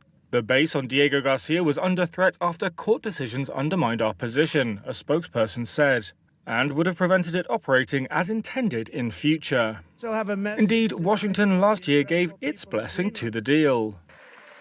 In May, Secretary of State Marco Rubio said Trump had given his support to this monumental achievement. We need Greenland for national security purposes. But Trump's latest comments come against the backdrop of strained tensions with British Prime Minister Keir Starmer over Greenland. They need Greenland for similar reasons why they need Diego Garcia. It's a staging ground for things in the future. Starmer, who had built a solid relationship with Trump, has spoken out against the US president's ambition to acquire the Arctic island by any means to counter China and Russia. Yeah, I was just literally just about to say, and basically so China can't have it. Because they will. Guys, if you think that this isn't also about China, that grabbing up Greenland isn't also about China, there's already Chinese mining companies that are lining up with projects to mine in Greenland, and they're gonna slowly take over Greenland, and they're gonna let them do it. They're gonna let them do it because their excuse is gonna be, oh well, they're private enterprises. They're private enterprises from the communist CCP that has no private enterprises, and it's all just the fucking communist government. So basically the CCP is going to set up mining operations in Greenland, whether you like it or not, if we don't do something about it. On Monday, the British PM called for calm dialogue to avert a trade war. And if they do that, then they're going to get all those sweet, sweet minerals for those sweet, sweet microchips. And if we want to get into the super cool Stargate future, then we need that super cool microchip technology. That's how I understand it. And urged Trump to respect alliances. That's after Trump vowed to use tariffs against those who stood in his way. Look, I'm not the best at explaining things sometimes, especially when I've been drinking. So, here to break it down, G. Gordon Liddy. So let me explain it to you this way. National defense is like totally cranking. I mean, it is just awesome to the max. I mean, like, it is primo, radical, bitchin' trip. It's radical, bitchin' trip. It's awesome to the max. National defense is bitchin', yo.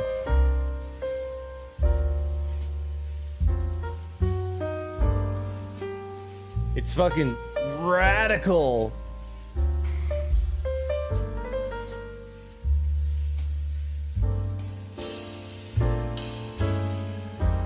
The Northern Passage is just going to become more important. China's already setting up shop there. Like I said, they're already setting up private enterprises to mine for minerals. And the EU is just going to let them do it because they're cucked to China. And that's why I don't think that this whole NATO alliance thing is going to break down overnight. But I think slowly, they're trying to dissolve NATO because it just doesn't make sense.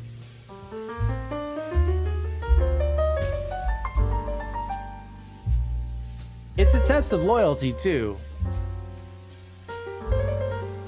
Putting Greenland on notice. It's a test of loyalty. So are you gonna let these like Chinese basically just like walk in right under our noses and set up shop, or like are we gonna actually protect our mutual interests? And you know what side they're gonna fall on.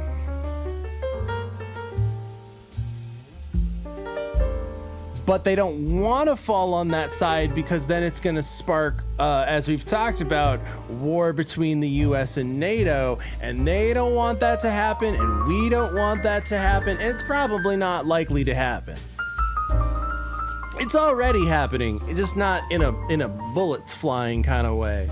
But NATO's not going to dissolve overnight, but slowly eroding it by setting up more and more red tape, by making more allies behind NATO's back with non-NATO states, is setting the stage for something. They're clearly setting the stage for something, some other kind of partnership that's not NATO. Yes, go ahead, ma'am, go ahead, with the blue, holding the computer. If a consequence of your determination to take control of Greenland is the ultimate breakup of the NATO alliance, is that a price you're willing to pay? You mean the breakup of it's very the interesting NATO question. alliance? So I think something's going to happen that's going to be very good for everybody. Nobody's done more for NATO than I have, as I said before, in every way. Getting them to go up to 5% of GDP was something that nobody thought was possible, and pay. At 2%, they weren't paying. At 5%, they are paying. And they're buying a lot of things from us, and they're giving them, I guess, to Ukraine. That's up to them, but they're giving them to whoever they're giving them to, but they're buying a lot. I think that we will work something out where NATO is going to be very happy and where we're going to be very happy. But we need it for security purposes. We need it for national security and even world security. It's very important. And as we've talked about before, national security. Totally rad. So let me explain it to you this way. National defense is like totally cranking. I mean, it is just awesome to the max. I mean, like, it is primo radical bitchin' trip. And you know who else is primo radical bitchin' trip? Techmist, who came in and he said, I'd like to donate a Pizza Planet slice to the crew. Over here, I assume he means the Moo crew. Well, I can do that, sir. Now you can celebrate your birthday with pepperoni and Sylvester Stallion at the Pizza Planet. For $5.50 per person, you'll get pizza, pop, game tokens, and an ice cream sundae. Plus a special birthday show with pepperoni and a visit with Sylvester Stallion and a member of the Buffalo Stallions team. Everyone at your party will receive a ticket good at any Buffalo Stallions home game too. 10 or more in your party. And the birthday person will receive an autographed soccer ball. So have your best birthday ever at the Pizza Planet. We're setting up a pizza party. It's going to be the best pizza party. It's the Peace Pizza Party. The Pizza Party of Peace. And you're all invited, except for you, and you, and you.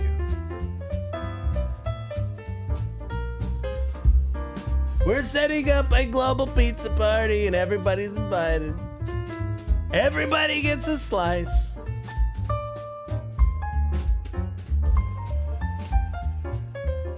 The fact that Putin is donating he's pledged $1 billion to Trump's board of peace to counter basically the UN. Fuck you, we'll make our own UN then. We'll make our own UN, we'll make our own NATO. You're not invited. It's the pizza party of peace. You're all invited except for you.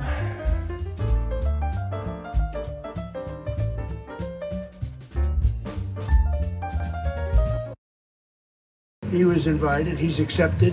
U.S. President Donald Trump on Wednesday said Russian President Vladimir Putin had accepted his invitation to join the Board of Peace. But soon after Trump's comments, Putin told the Russian Security Council that the foreign ministry was still studying the proposal and would respond in due course. I would like to begin by thanking the U.S. President for this proposal. We have always supported and continue to support any efforts aimed at strengthening international stability. We also acknowledge the current U.S. administration's contribution to the search for a solution. Obviously, we will never turn down a pizza party. I mean, who would turn down a pizza party invitation? You would be nuts to turn it down. To the Ukrainian crisis. Regarding our participation in the Board of Peace, the Russian Ministry of Foreign Affairs has been instructed to study the documents received by us. Consult with our strategic... I told them to look at the pizza party invitation to make sure that it is not poisoned or bugged, because it seems like something that we would do. On this matter. And only then will we be able to respond to the invitation extended to us. And then only that, and we need to have more information. For instance, do we have to bring a gift? Is this a birthday party? Will there be a ball pit? Партнерами, и только после этого мы сможем дать. Will there be options for? Will there be non-meat options on the pizza? Will they have cheese-only pizza? Ответ на переданное нам приглашение. The Russian leader Sometimes the pepperoni is just too much grease. is set to meet U.S. envoys Steve Witkoff and Jared Kushner on Thursday. The two have been tasked with finding a solution to Moscow's 4-year-old war with Ukraine. Putin said that the possible use of frozen Russian assets to rebuild regions affected by the war Most of our assets, to be fair, are frozen. It is Russia. We keep them in the snow. was also on the agenda. We just bury all of our money in a mayonnaise jar in the snow. That is how we keep our money in Russia. And we call that frozen assets. Вопроса об участии в составе и в самой работе. It is also how we make distilled potato vodka. Even before we decide on the issue of participation It is also how we train our children to be men. in the composition and work of the Board of Peace, taking into account Russia's special relationship with the Palestinian people, we could, I think, send $1 billion from Russian assets frozen under the previous U.S. administration We could thaw out some of our assets and send it to the McGaza project. to the Board I myself am looking very forward to having the McRib. of Peace. Incidentally, the remaining funds from our frozen assets in the U.S. could be used to rebuild territories damaged I am petitioning for the return of the McDouble. What's it called? The McDLT. by the fighting. After a peace The treaty big and tasty. is concluded between Russia and Ukraine, we are also discussing this possibility with representatives of the U.S. administration. Мирного договора между Россией We are discussing this with Grimace. Такая возможность также обсуждается нами с представителями администрации США. Trump's Board of Peace It's really unholy alliance between pizza and burgers. I don't know how you do it. I put together some really impressive deals. But this thing you've pulled off, it's amazing. A big and tasty for just $1? How do you do it? What's your secret?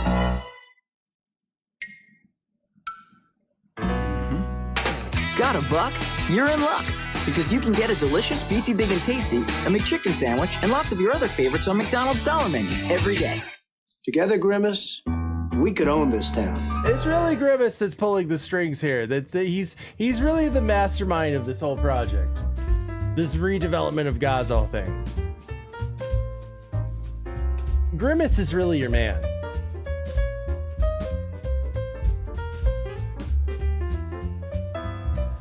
This is all part of a broader scheme. The US, Russia, making alliances without NATO, possibly to redevelop Gaza. This is all part of a broader project, a broader plan, a bigger think big, guys.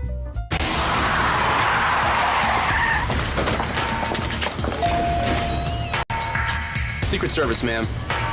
Yaheskel Ben Shabbat? Chezi?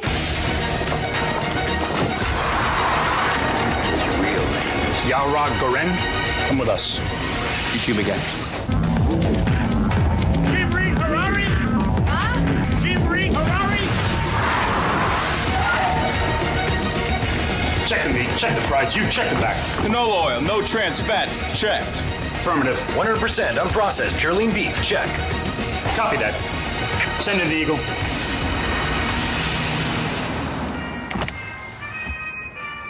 לכל אחד יש רגע שהוא פשוט חייב ביג אמריקה.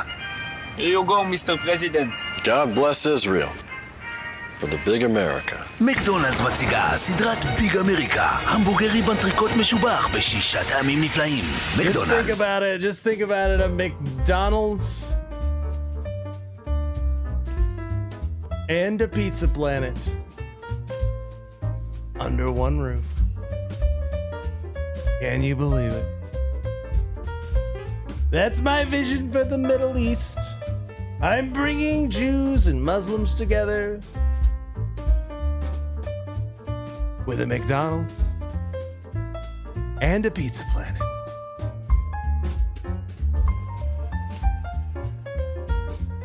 McGaza, coming soon. Initiative initially focused on rebuilding Gaza, but was later broadened to Yes, we're going to start an international food court other to counter the UN. global conflicts. According to a copy of the draft charter seen by Reuters, member states would be limited to 3-year terms. That is, unless they pay. The big America is the Pokemon is like the Pokemon, but sandwich. You're gonna have to explain that one. I thought I understood what you said what you meant when I read it the first time, but let me read it a third time. Oh my God, big America is like Pokemon, but sandwiches. Okay, Professor Grass, you're gonna have to elaborate on that one. You're saying it's like, are you saying it's like a rare Pokemon? The big and tasty is like a rare Pokemon? Well, yes, you're only gonna be able to get it in McGaza.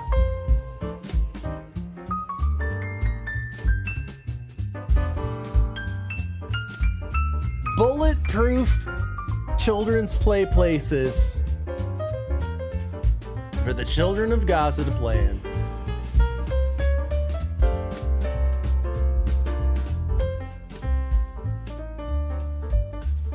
I said the other night, it is telling. If you want to see like the real mask-off moment of the leftists, look at Iran. That clip that I played in the beginning with Barbara Wawa.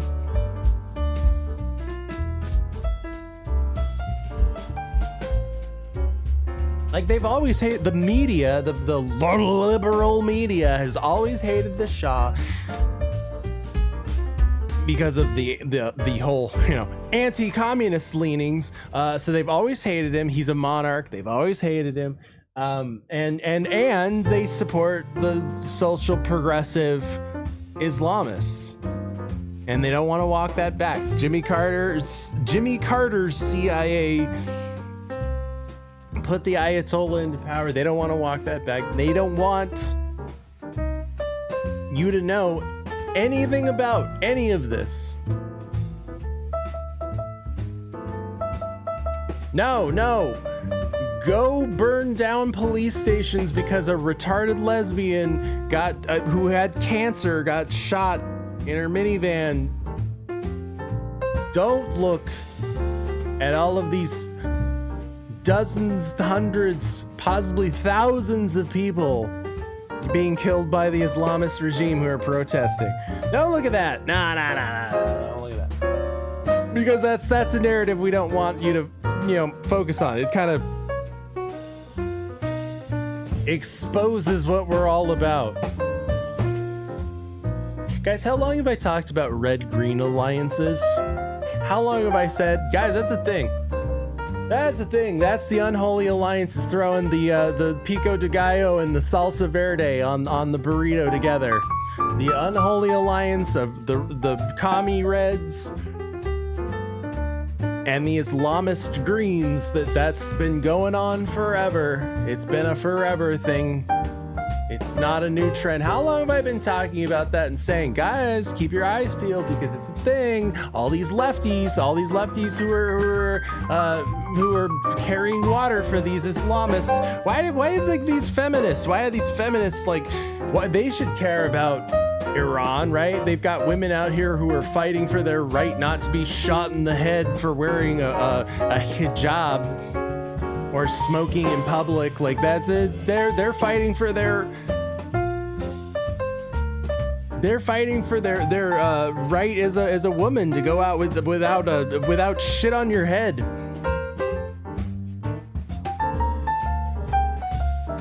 But do the feminists in the West care about? No. Because of red-green alliances. That's why. How long have I been saying that? And that's why they don't want to talk about Iran, because it exposes what they're all about. It doesn't fit their narrative. In an incredible display of bravery, thousands of college students filled American campuses over the weekend to support the cries of freedom in Iran. Just take a look at some of the video. No. Guys, play the video of the protests. Real professional, guys. Oh. No, there is, according to the control room, no video. Oh, yeah, no, there is no video because, see, Answer Coalition and all of these lefty groups, that's another thing that we could get into and talk about is that all these people with their little pre-printed yellow signs from Answer Coalition and all these other groups and the social Democrats and the Communist Party who are paying for all this. It's all China. It's all China. It's all China, because China's the only one that is pumping money into communist causes these days. They're the only ones who have a vested interest in that. Like, Soviet Union doesn't exist, first of all. Russia doesn't want communism. Their economy broken. They're becoming more and more of a vassal state of China, hence why they're making alliances with the US. Help us so we don't have to become a vassal state to China, because China's just a big loan shark. China's just a big loan shark who gives everybody money, and they're gonna do it to Russia too. Please help us. Like, if you're paying attention, you can smell what's going on.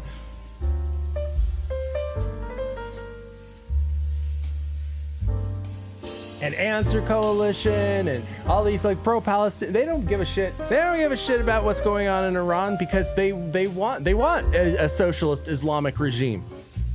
They're not funding and organizing protests. That's why there's no protests in Iran, in the U.S. for Iran, because they're not pumping Chinese communist money for the same type of Did you notice how all of the Palestinian protesters, they're super violent, breaking into campuses and occupying their universities?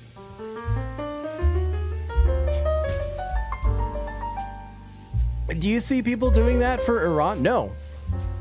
Because it's not getting a bunch of fucking foreign funding. That's why.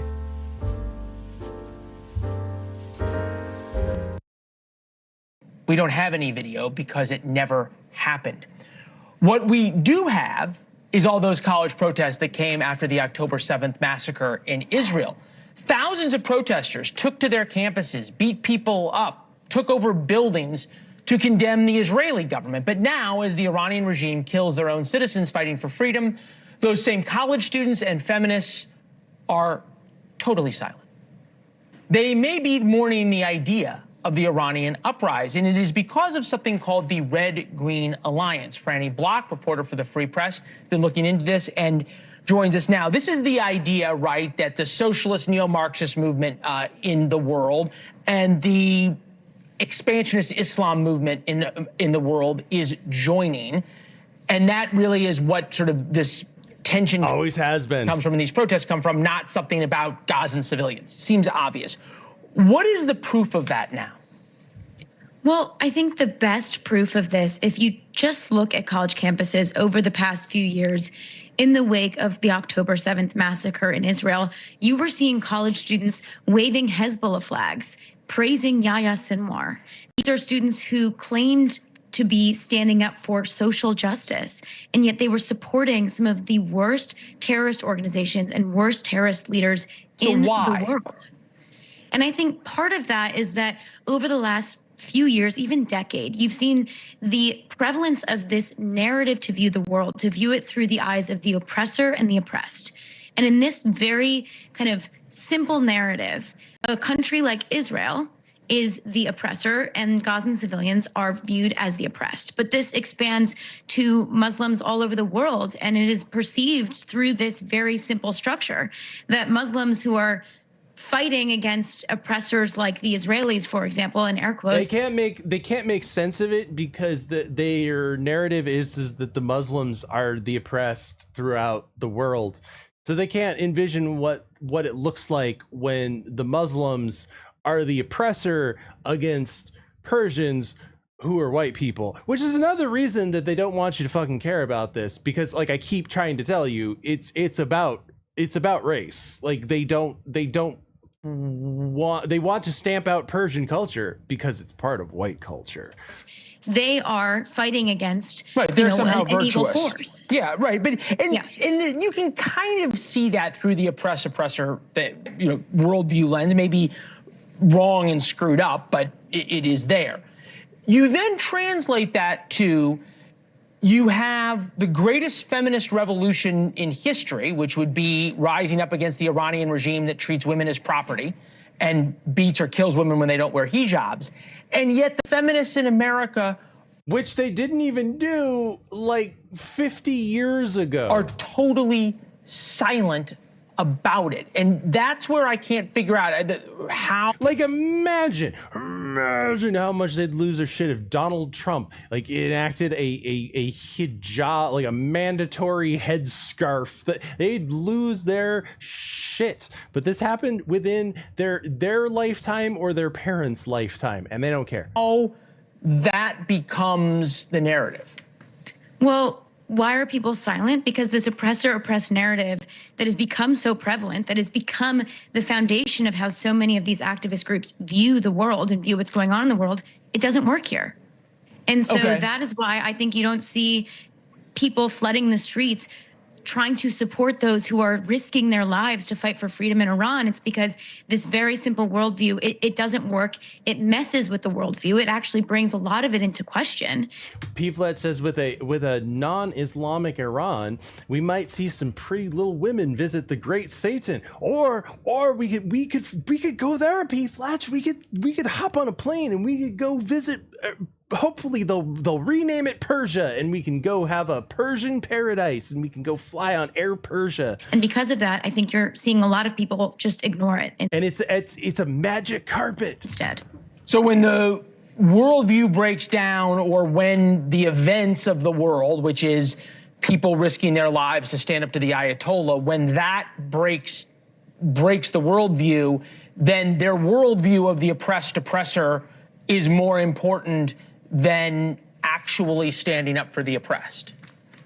Unfortunately, I think we're seeing the manifestation of that. That's right. We're going to have a Persian pizza party. When the framework breaks down, it's easiest just to ignore the holes in the framework rather than to scrutinize the framework you've based your entire worldview. Wait, you're saying that liberals just ignore problems within their framework rather than self-analyze?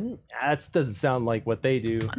What I've seen on this show. And then that extends to Mamdani and others. The socialist world construct and then the Islamist, is it a marriage of convenience?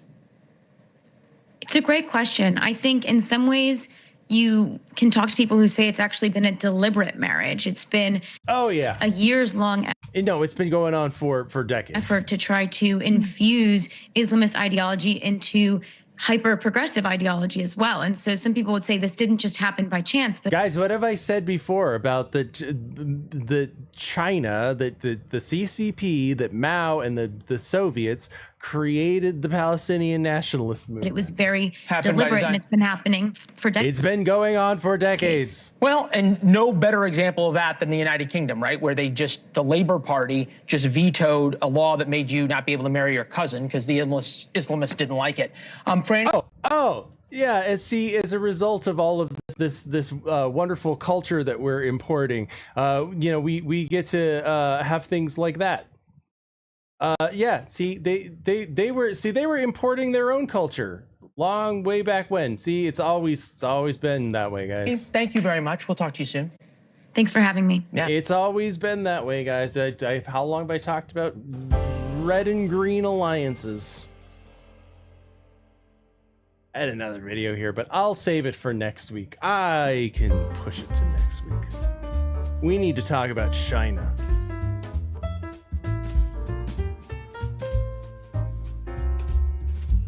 Because if you think they're not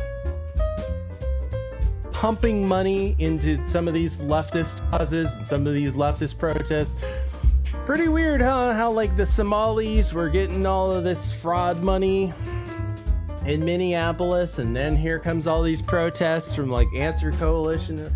It's all China, guys. Always has been.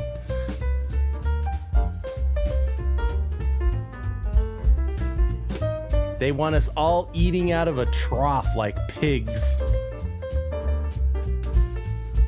that's what they do. No, I'm not even making that up. No, for real, that's what they do. They just eat out of troughs like fucking pigs. There's some kind of a thing happening in China because I've been seeing these videos pop up a lot. Trough eating.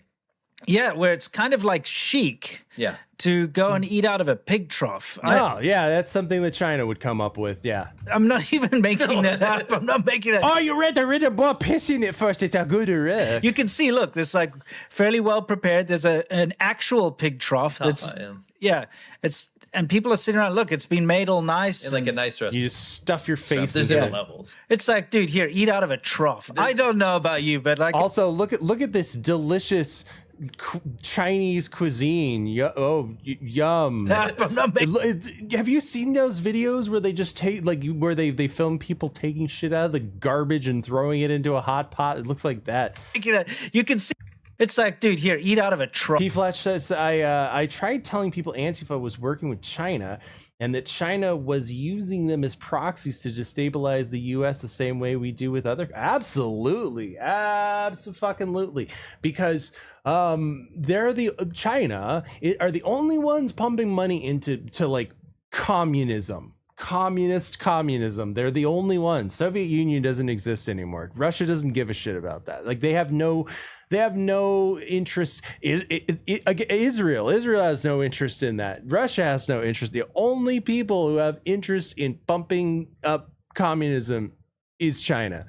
I don't know about you, but like I think it's kind of insulting. Bro, there's levels to this. I know there's levels. We're gonna go down. But it's like, here's your food in a freaking pig trough. Enjoy. It's a novel concept. I mean, is it? I think it's better if it was a real pig trough and it has miles on it. You know, it's like. Well, that is. You can tell. Look, it's all like gross. I don't think you can. Can you fully clean? I guess you boil anything. Yeah. Again, it's all of the look at Hassan. You don't think that Hassan's not getting some CCP money? He just did the little tour. He just did the little fucking guided tour.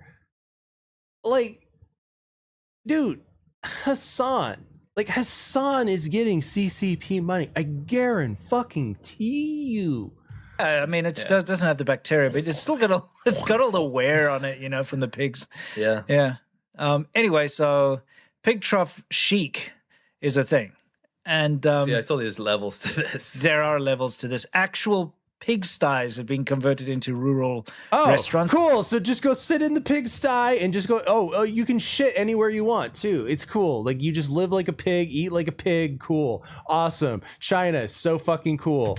Oh yeah, we're culturally advanced. We just eat in the pigsty and eat it like a pig. So you can go out to the rural countryside. And guys, whenever you question, you know, why don't Orthodox Jews eat bacon? Why are they not? Why don't they eat pigs? Maybe they were onto something. Did you think that maybe they were? Maybe the laws of Moses came into place. So thou shalt not eat in a fucking pigsty and shit where thy eat. Like a fucking pig. Enjoy a meal inside of a pigsty. So there's a phenomena we've been talking about on the patron show. We have a patron show on Monday. And that's the best way to support us, by the way. But we've been talking about this thing. It's called like Nongjiale. Yes. And they kind of started taking off like, I want to say 10 years ago. Yeah. And it's a place. Oh, dude, pigs are full of fucking parasites. They swear they're gross. Where Chinese people from the city can go pretend and LARP to be countryside people because they're like sick of the hustle. Because there's no countryside people because they're all dead. Muscle. So you go out and they'll we killed them all with COVID. We're in a pigsty into a restaurant and it's kind of like a novel thing. It's like, oh, I'm out of this big city and the hustle and bustle. I can maybe get it. Like if you took like a nice old barn or a stable and you kind of gentrified it and you made it so that you sit there and you got like hay and all that and you sit and have a meal. But a pigsty, a concrete pigsty. I mean, I feel like you're really like self-deprecating at that point. You're like, I am literally sitting in a pigsty. Let's show any of the trends. We've covered this topic before. Okay. But maybe there's some new audience. Like it's a step up for people in China to eat in a pigsty out of a trough covered in shit. Like, that's a step up for them. That's fine dining. So don't know, because there's a bunch of new clips I wanted to show you. Because they're eating. Because they're eating. So basically, that's that. Like, they have that advantage over most people in a communist country. It's that they're actually being fed. So you know how when you're a professional photographer and you need to do an advert for like a fast food restaurant or like a grocery store or something. Yeah. You take these beautiful photos with water droplets on the vegetables to show how fresh they are. Yeah, go have a get there, boy. Piss on the vegetable in a good rug. You spray it down with a little boy piss. Okay. Well, guess what? China's pretty sophisticated when it comes to this. Yeah, they have little boy piss sprinklers. They're kind of ahead of the game. They've been doing this for a long time, making sure that the vegetables look fresh.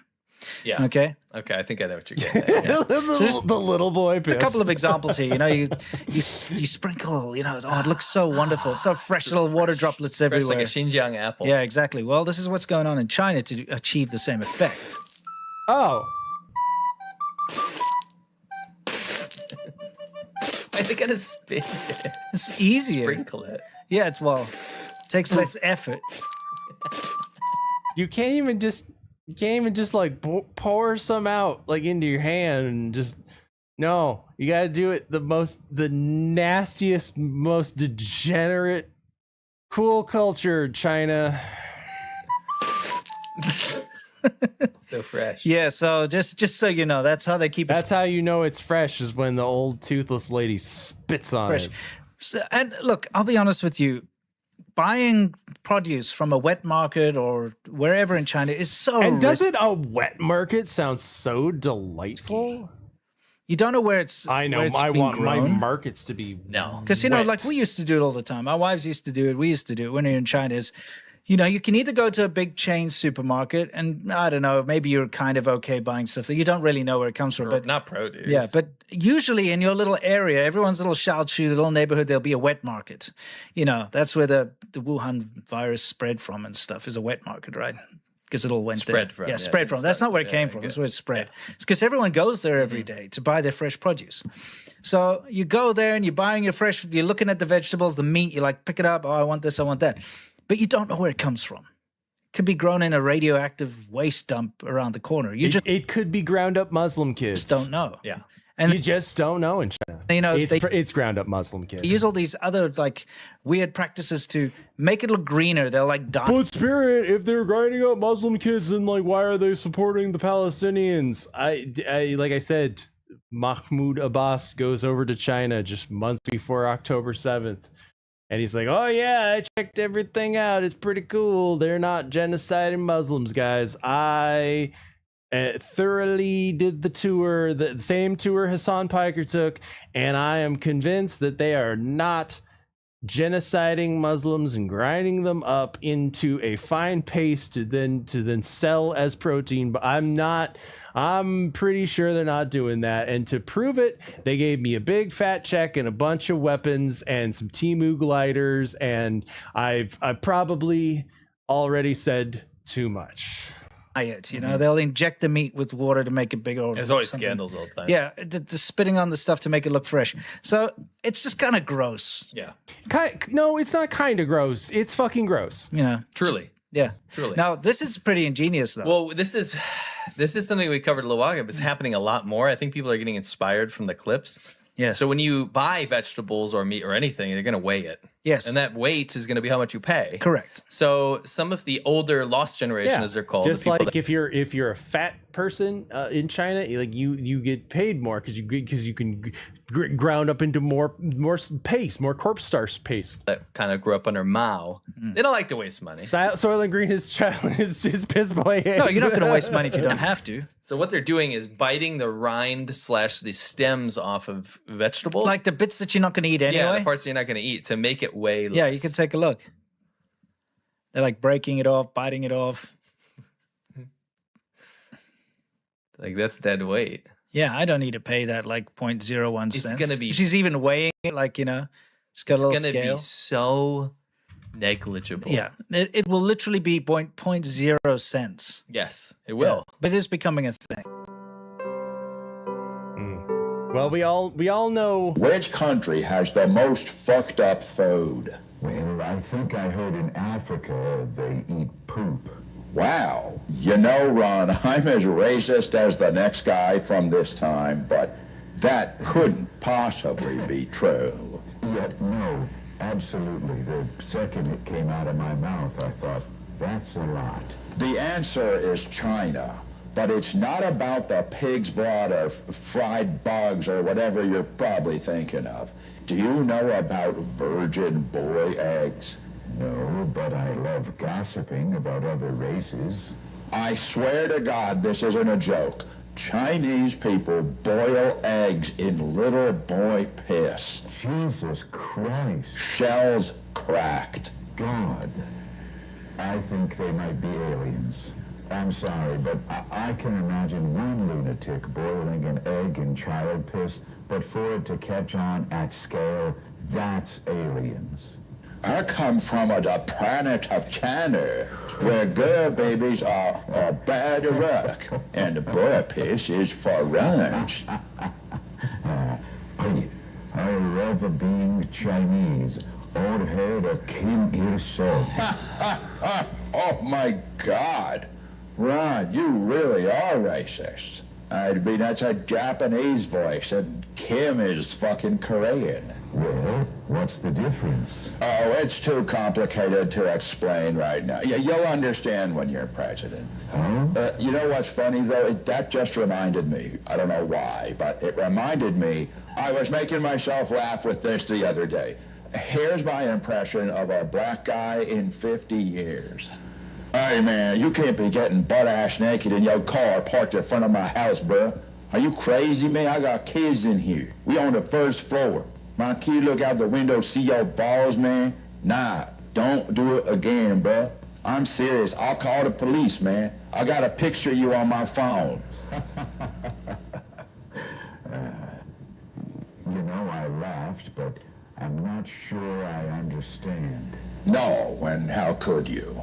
Nixon, once again, forward thinking. Forward thinking. He knew. China is here, Mr. Burton. They've been here. They've been here all along. Soon we're going to be eating bugs and boiled blood out of a pig trough.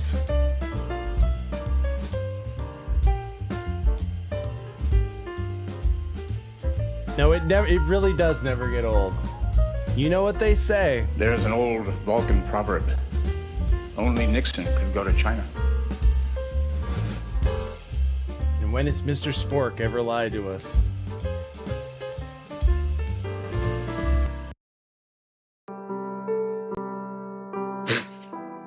Oh. Are they paying This for guy's just prostitutes with pork? to random That seems like a very Chinese thing to be do. walking up to people on the streets and They're giving playing them rock, meat. paper, scissors. If they win, yeah. Okay. Oh, is that how they distribute food in a communist country? Is by rock, paper, scissors? And Lizzie takes it back. That makes sense. Oh, she didn't want to give that back. Because who wants to lose? Yeah. Ah, Chairman Mao, take out your pig. Bye-bye. You die now. I think it's great. It's pretty funny. Yeah. So this is a take on Chinese checkers, okay? Chinese chess. Yes. This is something you'll see all over China, but I think these guys nailed it. Can you pause it if we look at the board? Do you think this is an improvement?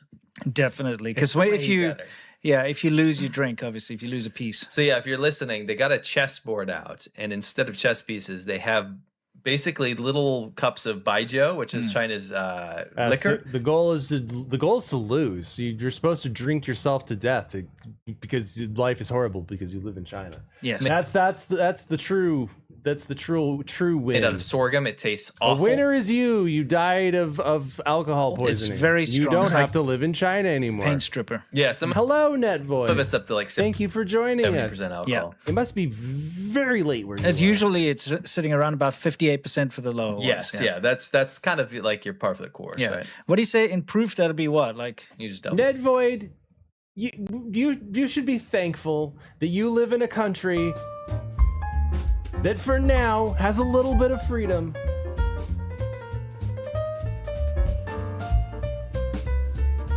Though it's not looking so hot for the relationship between our two countries. And if it comes down to it and your country sides with China, I'm sorry, but we just can't be friends anymore. Ned Voigt, since you're here, have you seen Edgar before? Have I shown you Edgar before? Be thankful you live in a country with freedom, the freedom to puppet.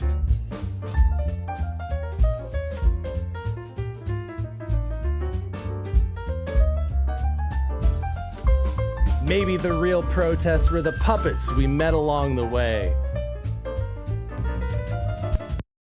Is January 6th just a Kwanzaa for white people?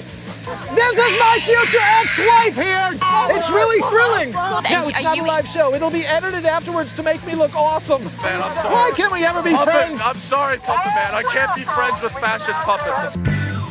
This is where it all Fascist began puppets. 5 years ago. I remember it well. It was cold as hell. My tiny little puppet balls were shriveled. Welcome back to the 5th reunion of January 6th. Hi, buddy. Let me walk and talk with you, baby. You look slow enough for me. It's like you defiled their church, the government. You defiled their God. Well, they're communists, you know. It is their Pearl Harbor of the 21st century. Yeah. I am one of the very few that did commit a crime that day. I did assault a police officer. Officer Riggleman, Barry is very sorry. Things got out of hand, as it sometimes happens with police work, but we're here to heal the freaking country, aren't we? We are. Is the real insurrection the friends we made along the way? You know what? You might say that jokingly, but it is very true. Enrique Tarrio, he didn't It's very true that the real insurrection were the friends we made along the way. do a tenth of what you did, and he got 20 years. And here's the thing about Enrique Tarrio, as you know, Ned Voigt, I have a music segment coming up next. You're going to want to stick around for that.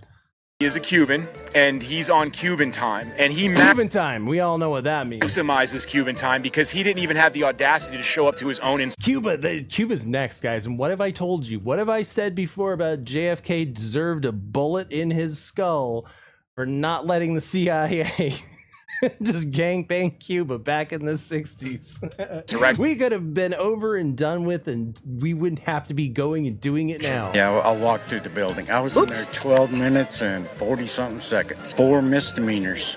I was in prison for 7 months. Well, that sucks balls. Well, I've got 7 child molestation. It was convictions. very but 6 that I was acquitted of. Spiritual. So you know, it's a They had like little over half. 300 porta-johns there. I know, but the line for each was 80 minutes long. You were there. My name is Teddy McGee. The FBI already came to my house. They fingerprinted my puppet hole. It was awful, very invasive. I didn't make a big impact. I think I farted on a police officer. That's about it. We want to protest the right. Oh yeah, we're American. We're American as a little boy pissig. And justice of the America. How far did you insurrect? I only insurrected a little, hence I made this shirt, which is completely exculpating if the FBI is listening. Unfortunately, I out-surrected. We didn't go into the property, but... How far were you from the Capitol? Quite a ways away. Oh, pussy. Okay, fine. It was literally the best day of my life.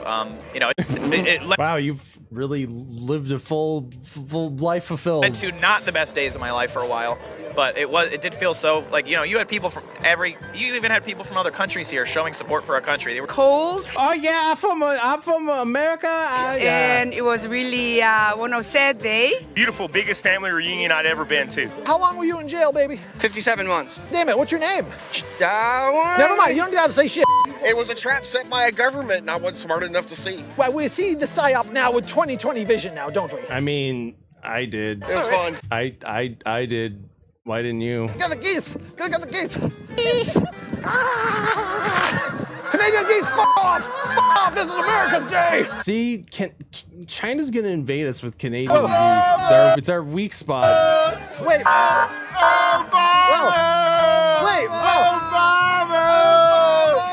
We have a couple. What is happening here? We have This is well.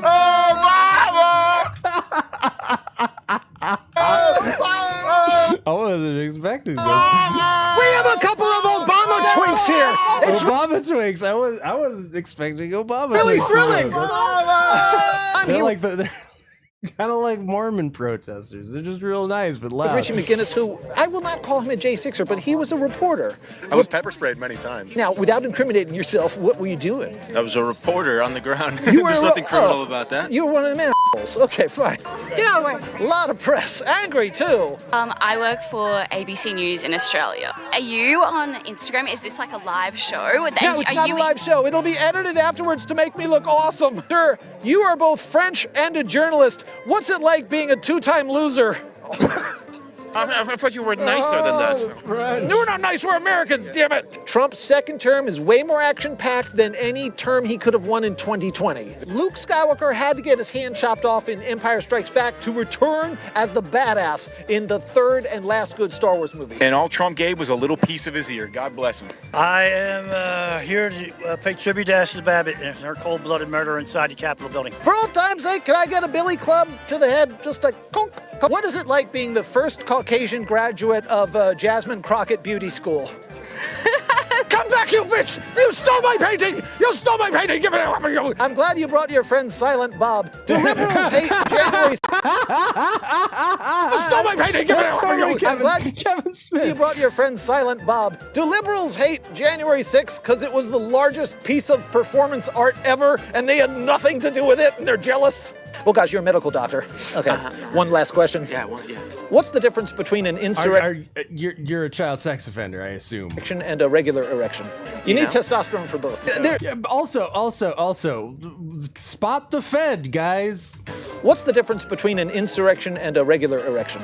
You need testosterone for both. There seems to be a press to patriot ratio of about 2 to 1. Yeah. Is this J6 fifth? Oh, it's that guy. Reunion. It's that guy. Just fake and gay. Yes.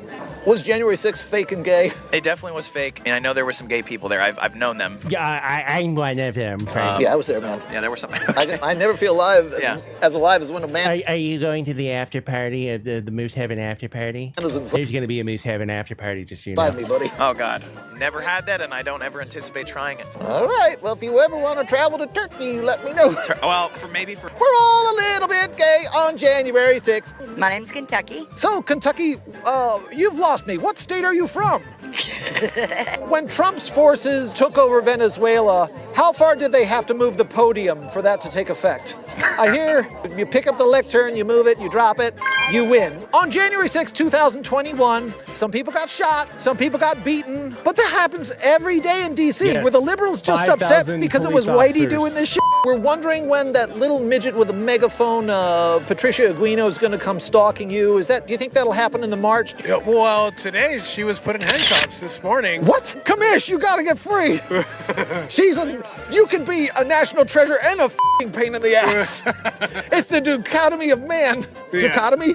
I don't know. Dichotomy. Is January 6th just Kwanzaa for white people? I'm pretty sure that's it. Oh, absolutely not. AP's I'm in actually the a Mexican Muslim. Oh. No way. I told you. It's the largest religious demographic on the rise is Hispanic Muslim. Salam alaikum, motherfucker. Don't put a fatwa on my ass. No fatwa.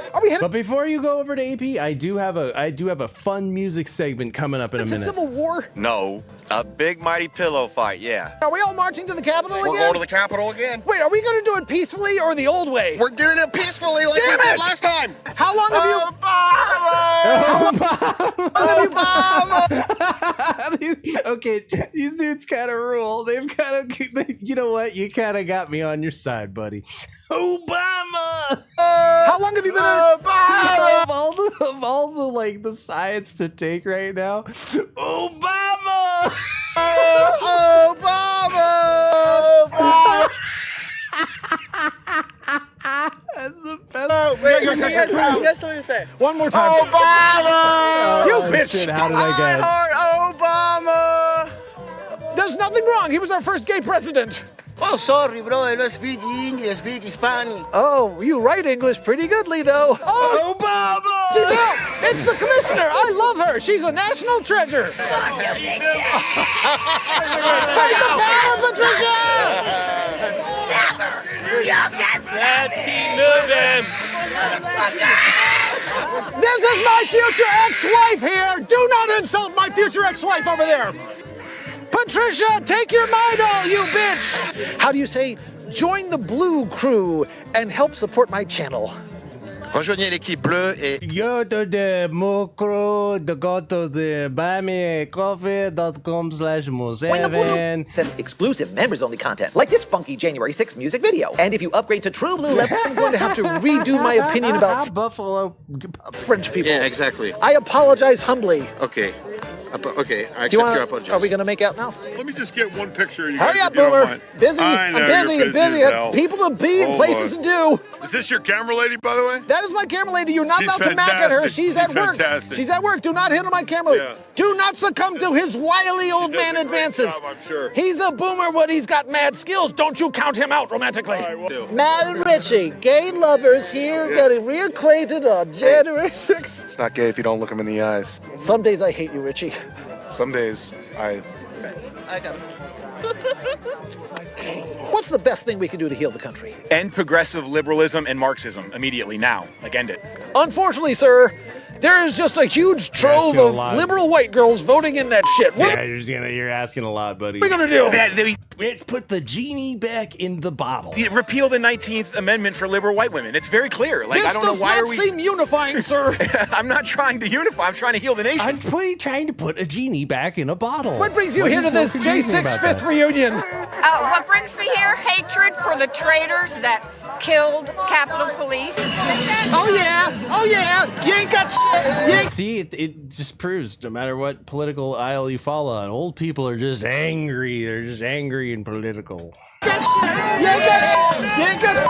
You ain't got shit. Happy Insurrection Day. Thank you. Look, guys, it's the puppet fucker. I don't well, there is a fist deep inside me. Damn it! Like, I appreciate your art, even if it's sick. This is what America's all about. It is. Talking to our opposite numbers and calling them big pussies.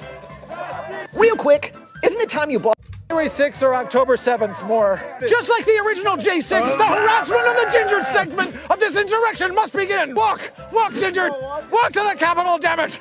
So we have some counter-protesters here. They're yelling names and everything. This is great.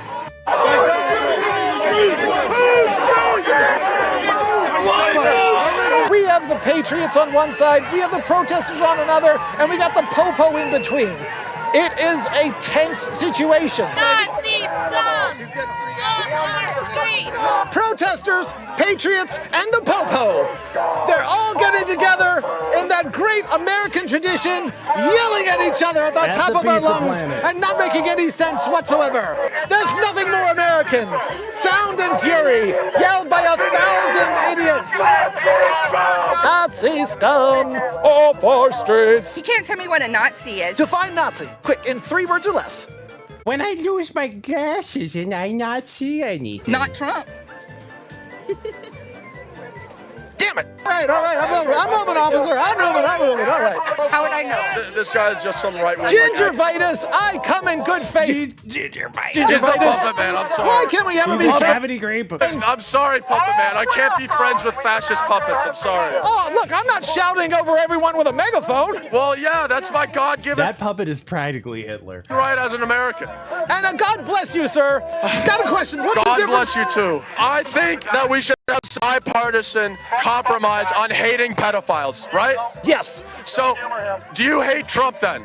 Since he is a pedophile. I'm not convinced by the claims that he's a pedophile. I really hate pedophiles. You know, I care a lot about this country's children, and I want to protect people, man. I just can't stop thinking about children, man. Why is it that all of you guys that want to like protect? You're just as weird. You're just fucking weird, man. Because you're just I can't stop thinking about children.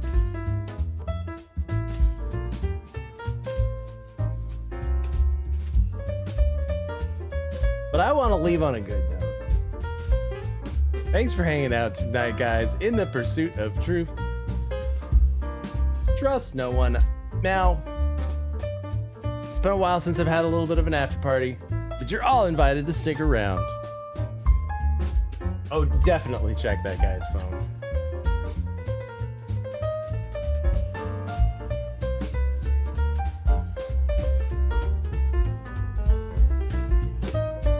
I like to use this as a platform to show you guys, to talk about serious things, to talk about funny things, to show you guys some things that I'm into.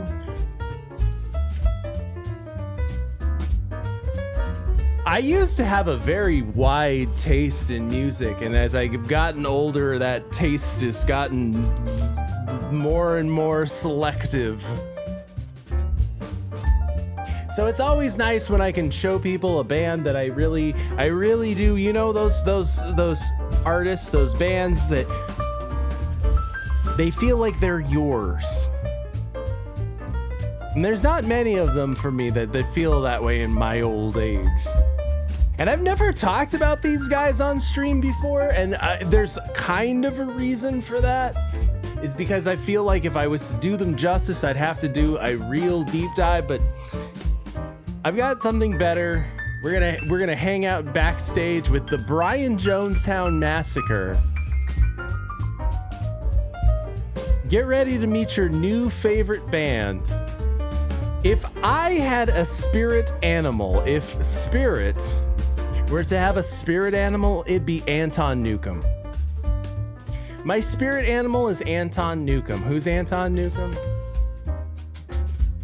A prophet, a poet, a madman. Like somebody who's come out of the desert saying they've seen God and smoked a joint with them and recorded in prison with Charles Manson. Imagine, if you will, someone born in the 1960s at the height of the hippie movement. Imagine, if you will, someone who's born during the era of peace and love and Hare Krishna beads. And he looked around at everybody and he said, "You guys are a bunch of poser faggots."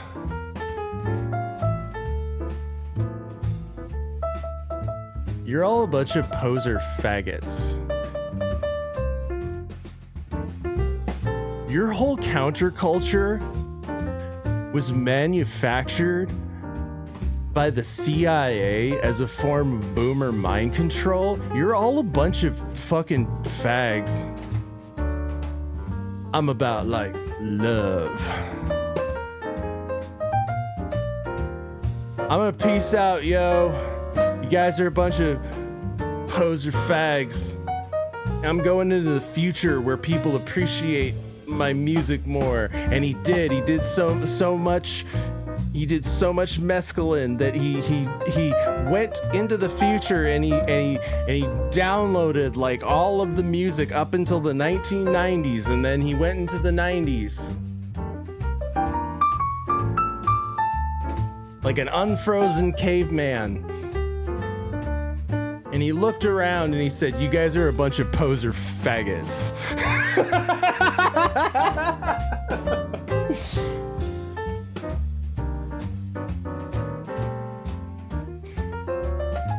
Anton's a man who likes to take a little bit of this and a little bit of that. That's not Anton, that's Joel, by the way. The Brian Jonestown Massacre is just a wall of sound. Mind you, you have three guitars. You have 3 guitars. You've got a 12-string guitar. You've got a bass, so that's 34 strings in all, chiming away at the same time. You've got a keyboard player and a guy whose only job it is to play tambourine, and that's Joel. And you take a little bit of psychedelia rock. You take a little bit of shoegaze. A little bit of this, a little bit of that, a little Dr. Pepper. Like if you were taking music and just mixing it together in some unholy abomination, like if you hit every soda on the machine, that's what the Brian Jonestown Massacre is. If you just hit every music button like it was soda and filled up your cup, that would be the Jonestown.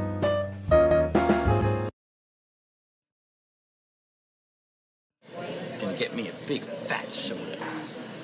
Coke? I dig Coke. Fuck that Diet Coke. Then I have some orange soda. A little bit of Lipton, not much though. Citrus Hill. Dr. Pepper, that's damn straight. Cherry Coke. Mug root beer. Pepsi, just a splash of Pepsi. Fuck that damn Pepsi. And Hawaiian Punch. Top it off.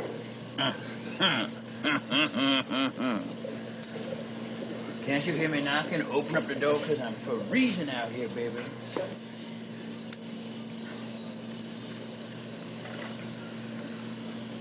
Oh, yeah. Oh yeah, that's what you get with the Brian Jonestown Massacre. You take a little bit of your Dr. Pepper, a little bit of Hawaiian Punch. Oh yeah, baby, none of that fucking Diet Coke though. Fuck that shit.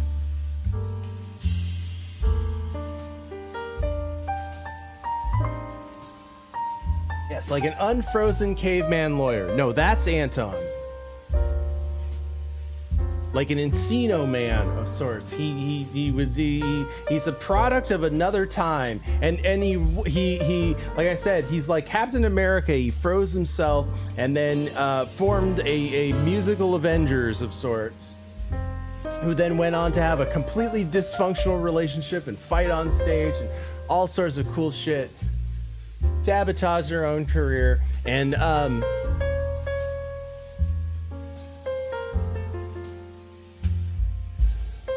Anton, if by some hapstance you do stumble onto this stream, because I know you do Google yourself.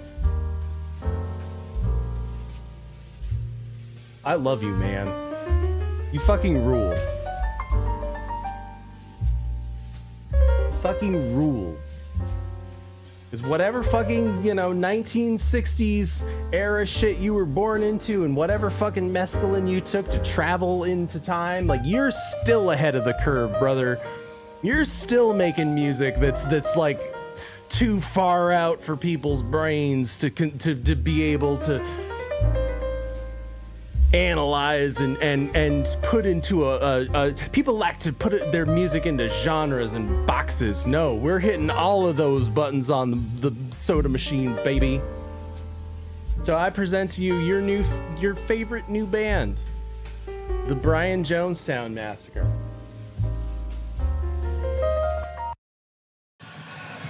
Tonight's about making connections.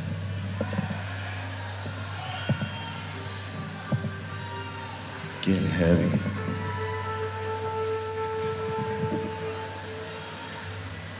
All right.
Brian Jonestown Massacre, still making music that's too far out, guys. This is the after party. Welcome to the after party. It's been a while since we've done one of these. This is the part of the show where we just drink and we hang out with the Brian Jonestown Massacre. Part of the reason that it's taken me a while to talk about these guys is that I dearly love this band, and I have to rectify the fact that I look at a lot of this stuff and you know how music that's important to you, it's a time and a place. It's a time and a place in your life, and then when you look at some of this stuff, I have to face the fact that, oh my God, this is 20 years ago. My God, I'm old, and this is 20 years ago. But I want you to watch. I love this interview with Anton, and I forget the other guy's name, but the guitarist at the time, drunk as shit in the back of their tour van.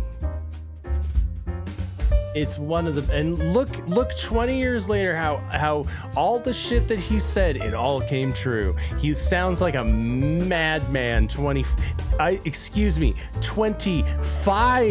years ago. It was 25 years ago. If you're heading over to AP, you guys have a fun time. Thanks for hanging out. I appreciate it. For those of you sticking around, this is the after party.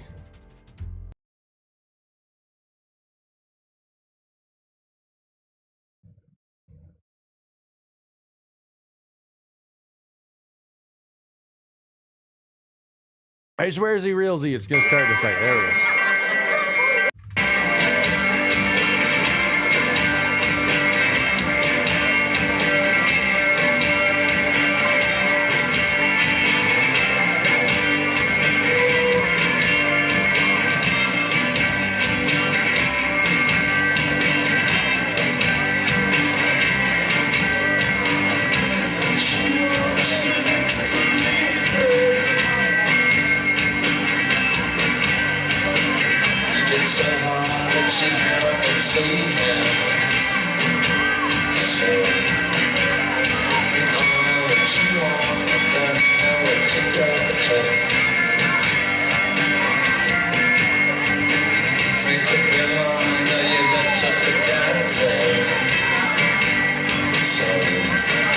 Have you ever gotten any negativity from people because of the name? Yeah. So they're asking him about the name, the Brian Jonestown Massacre, which, if you didn't know, is a portmanteau of Brian Jones, the guitarist from the Rolling Stones, and the Jonestown Massacre of Jim Jones. Starting from the beginning. So you're gonna see why I love Anton really quickly. Yeah. Because we come from San Francisco, and hundreds of people lost their families. The People's Temple, Jonestown Massacre. Yeah. We're very upset, and people confronted me. And what people don't know about that situation, besides the fact that it was a CIA mind control cult.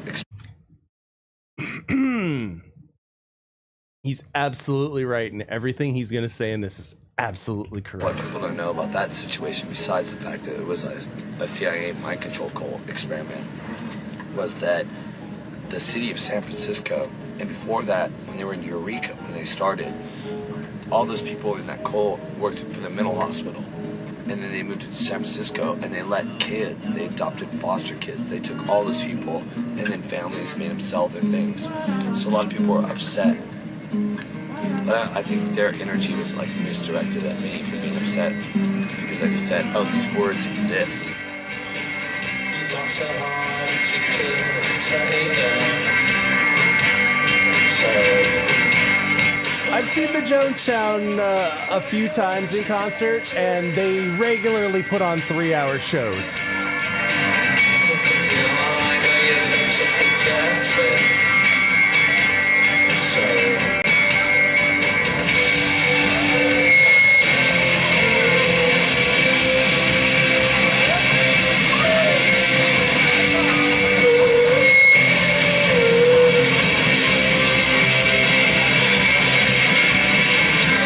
Last night we played in Montreal in a place called Casa de Pimpola. And it was a collective. It was like an anarchist type collective. It's a vegan restaurant. They published their own magazine. But that's just very much more typical of the way we've been to Toronto. We've played here, what, 6 times? It's You know, fine. we've Thanks, spent Sam. we've spent time here. We know what Canada is like, and it's very different from America. And it's like there's a social consciousness that America does not have, except underground. There's a social consciousness, but it's kept hushed and it's fragmented.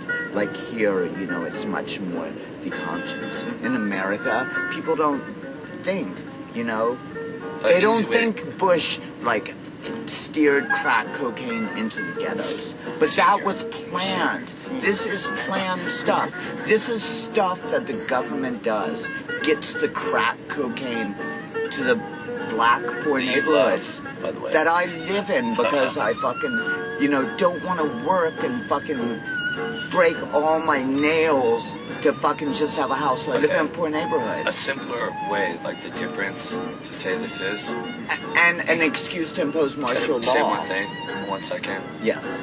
The simple way to say it is like at least a large portion of the Canadian population, average people, everyday people, do not want to be the 51st state of America. Enough to make it at least a topic of discussion so people are aware. In America, people don't know, you know? They don't care.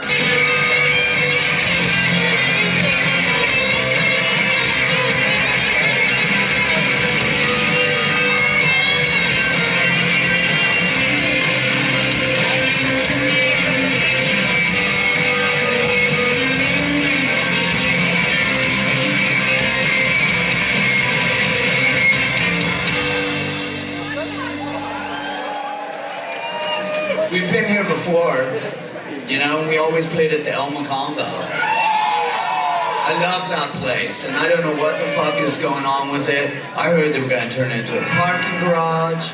Stones played there, my friend Dan would always have us play there. And now we're here at the Tequila Lounge. I hope we get back to the El Macombo next time we come here. I hope it's still around, you know, because you need to hold on to the beautiful things from the past. You know, it's a piece of history. This place is more great. important, like, as you may have read in the papers from time to time, it's important to hang on to your culture. Do you know what I mean? You may have the argument down there at Tabatois is like, fucking, hang on to your culture. Well, you gotta do something here too, man. El Combo. Keep that stuff.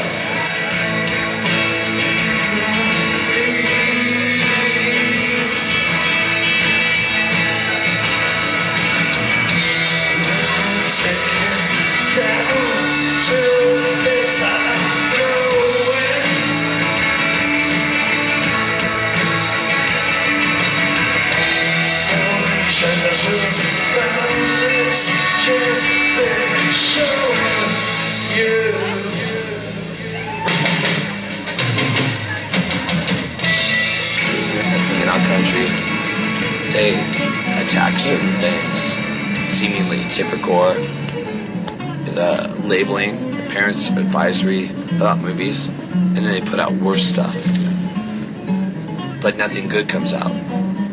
They're not putting this on the radio. No, not at all. But they're attacking evil stuff, and then worse stuff comes out. M&M's, you know, the Limp Bizkits, the Marilyn Mansons, everything. Well, I don't even believe in good and evil. I believe in greatness and absence and I don't want to get into like astrophysics, but I believe in like the power of greatness, the gravity of great things, and then the lack of that pull. That's my philosophy. But I think if you live in a society where you tolerate everything and justice, real justice, not a word, then if you have the space to have really evil music, good music should be there too. My music is evil.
like Anton's your wife. Oh wait, no, you're his wife and this and that. And we've had a strange, you know, relationship, very strong, with a lot of things that hurt me very deeply, but I had to be there. Because Anton, the reason the committee is to keep music evil is just Anton becoming more focused, you know, and like he has so much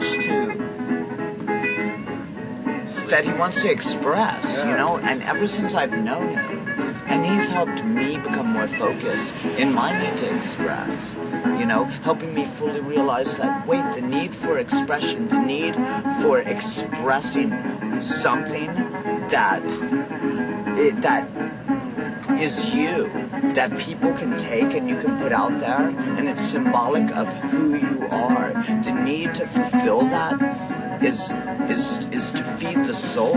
And a lot of people don't realize, and they don't realize that they need these outlets. You know, you need to do things. You need to do good things. You need to love your family. If you have children, if you have a lover, you need to, like, stop wasting your time or fucking love them as much as you can. You know? And if you play music, don't just fucking go la la la. If you fucking hate the world, go fucking R. You know, fucking like express yourself and make every word you say be a fucking real, true, symbolic fucking representation of who you are. Don't fucking say it's nice to meet you when you hate someone's guts. Don't say I hate your guts if you don't feel like getting in a fucking confrontation, but don't fucking give good energy what good energy is not due. And don't fucking eat up bad energy with a spoon. Be aware, because fucking there's a major, it's fucking, the cards are stacked against you, you know? As we were talking about before, No matter who you know, you are. Anton, No matter who you are. Anton said last night, you know, No matter who you are, the cards are stacked against you. so stay aware and fucking You know represent that? You're not yourself the top truly. of the pyramid. You're not the eye. Everyone together is the eye of the pyramid.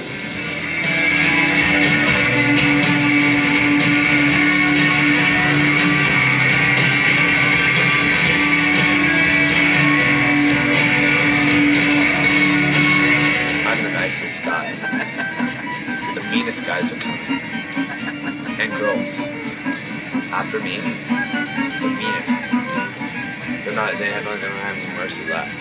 These people are saying, have mercy, be compassionate, care about your world, care about your planet, right?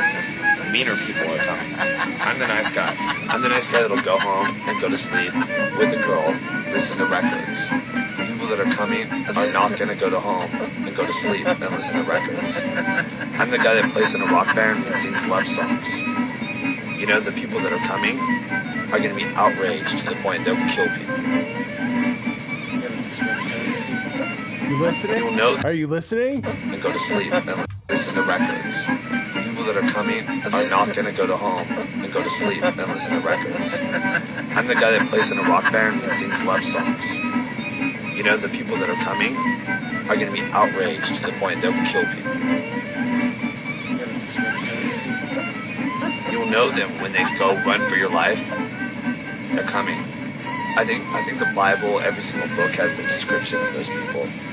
Yeah, all those books. They're coming. I'm the nice guy, though. I'm the nicest guy. I'm the guy that welcomes you into my home and tells you what I think. The other guys go run for your life. You've fucking done too much. I'm disgusting. You're dead. And they go like this. And they're dead. 25 years ago.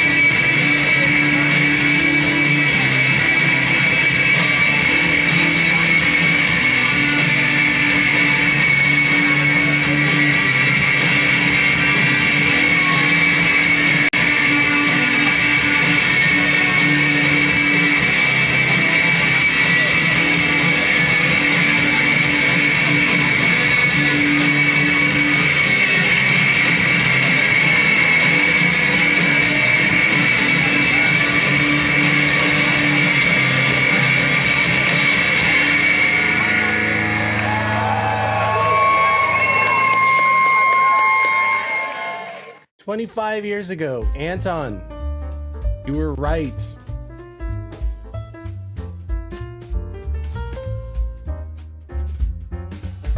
coming. You'll know them when you see them. They're here.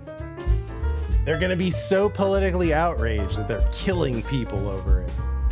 Turns out Anton was right. He was the nice guy. I'm the nice guy.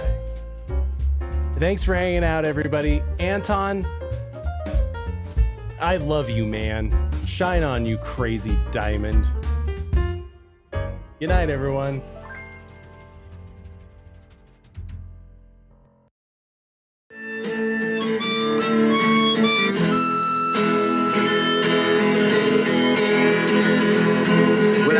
My share of fist fights and some good loving too. Although I'm getting older, oh, I'm sure I'm not through, 'cause I'm alive. And I survive, 'cause I came for you. I came for you. I came for you. That's pretty much it. That's hot. That last line? I came for you. No, had my share for fist fights and had my share of fist fights and good loving too. Had my share for fist fights and had my share of fist fights and good loving too. Although I'm getting older, I'm sure that I'm not through. You know what I mean?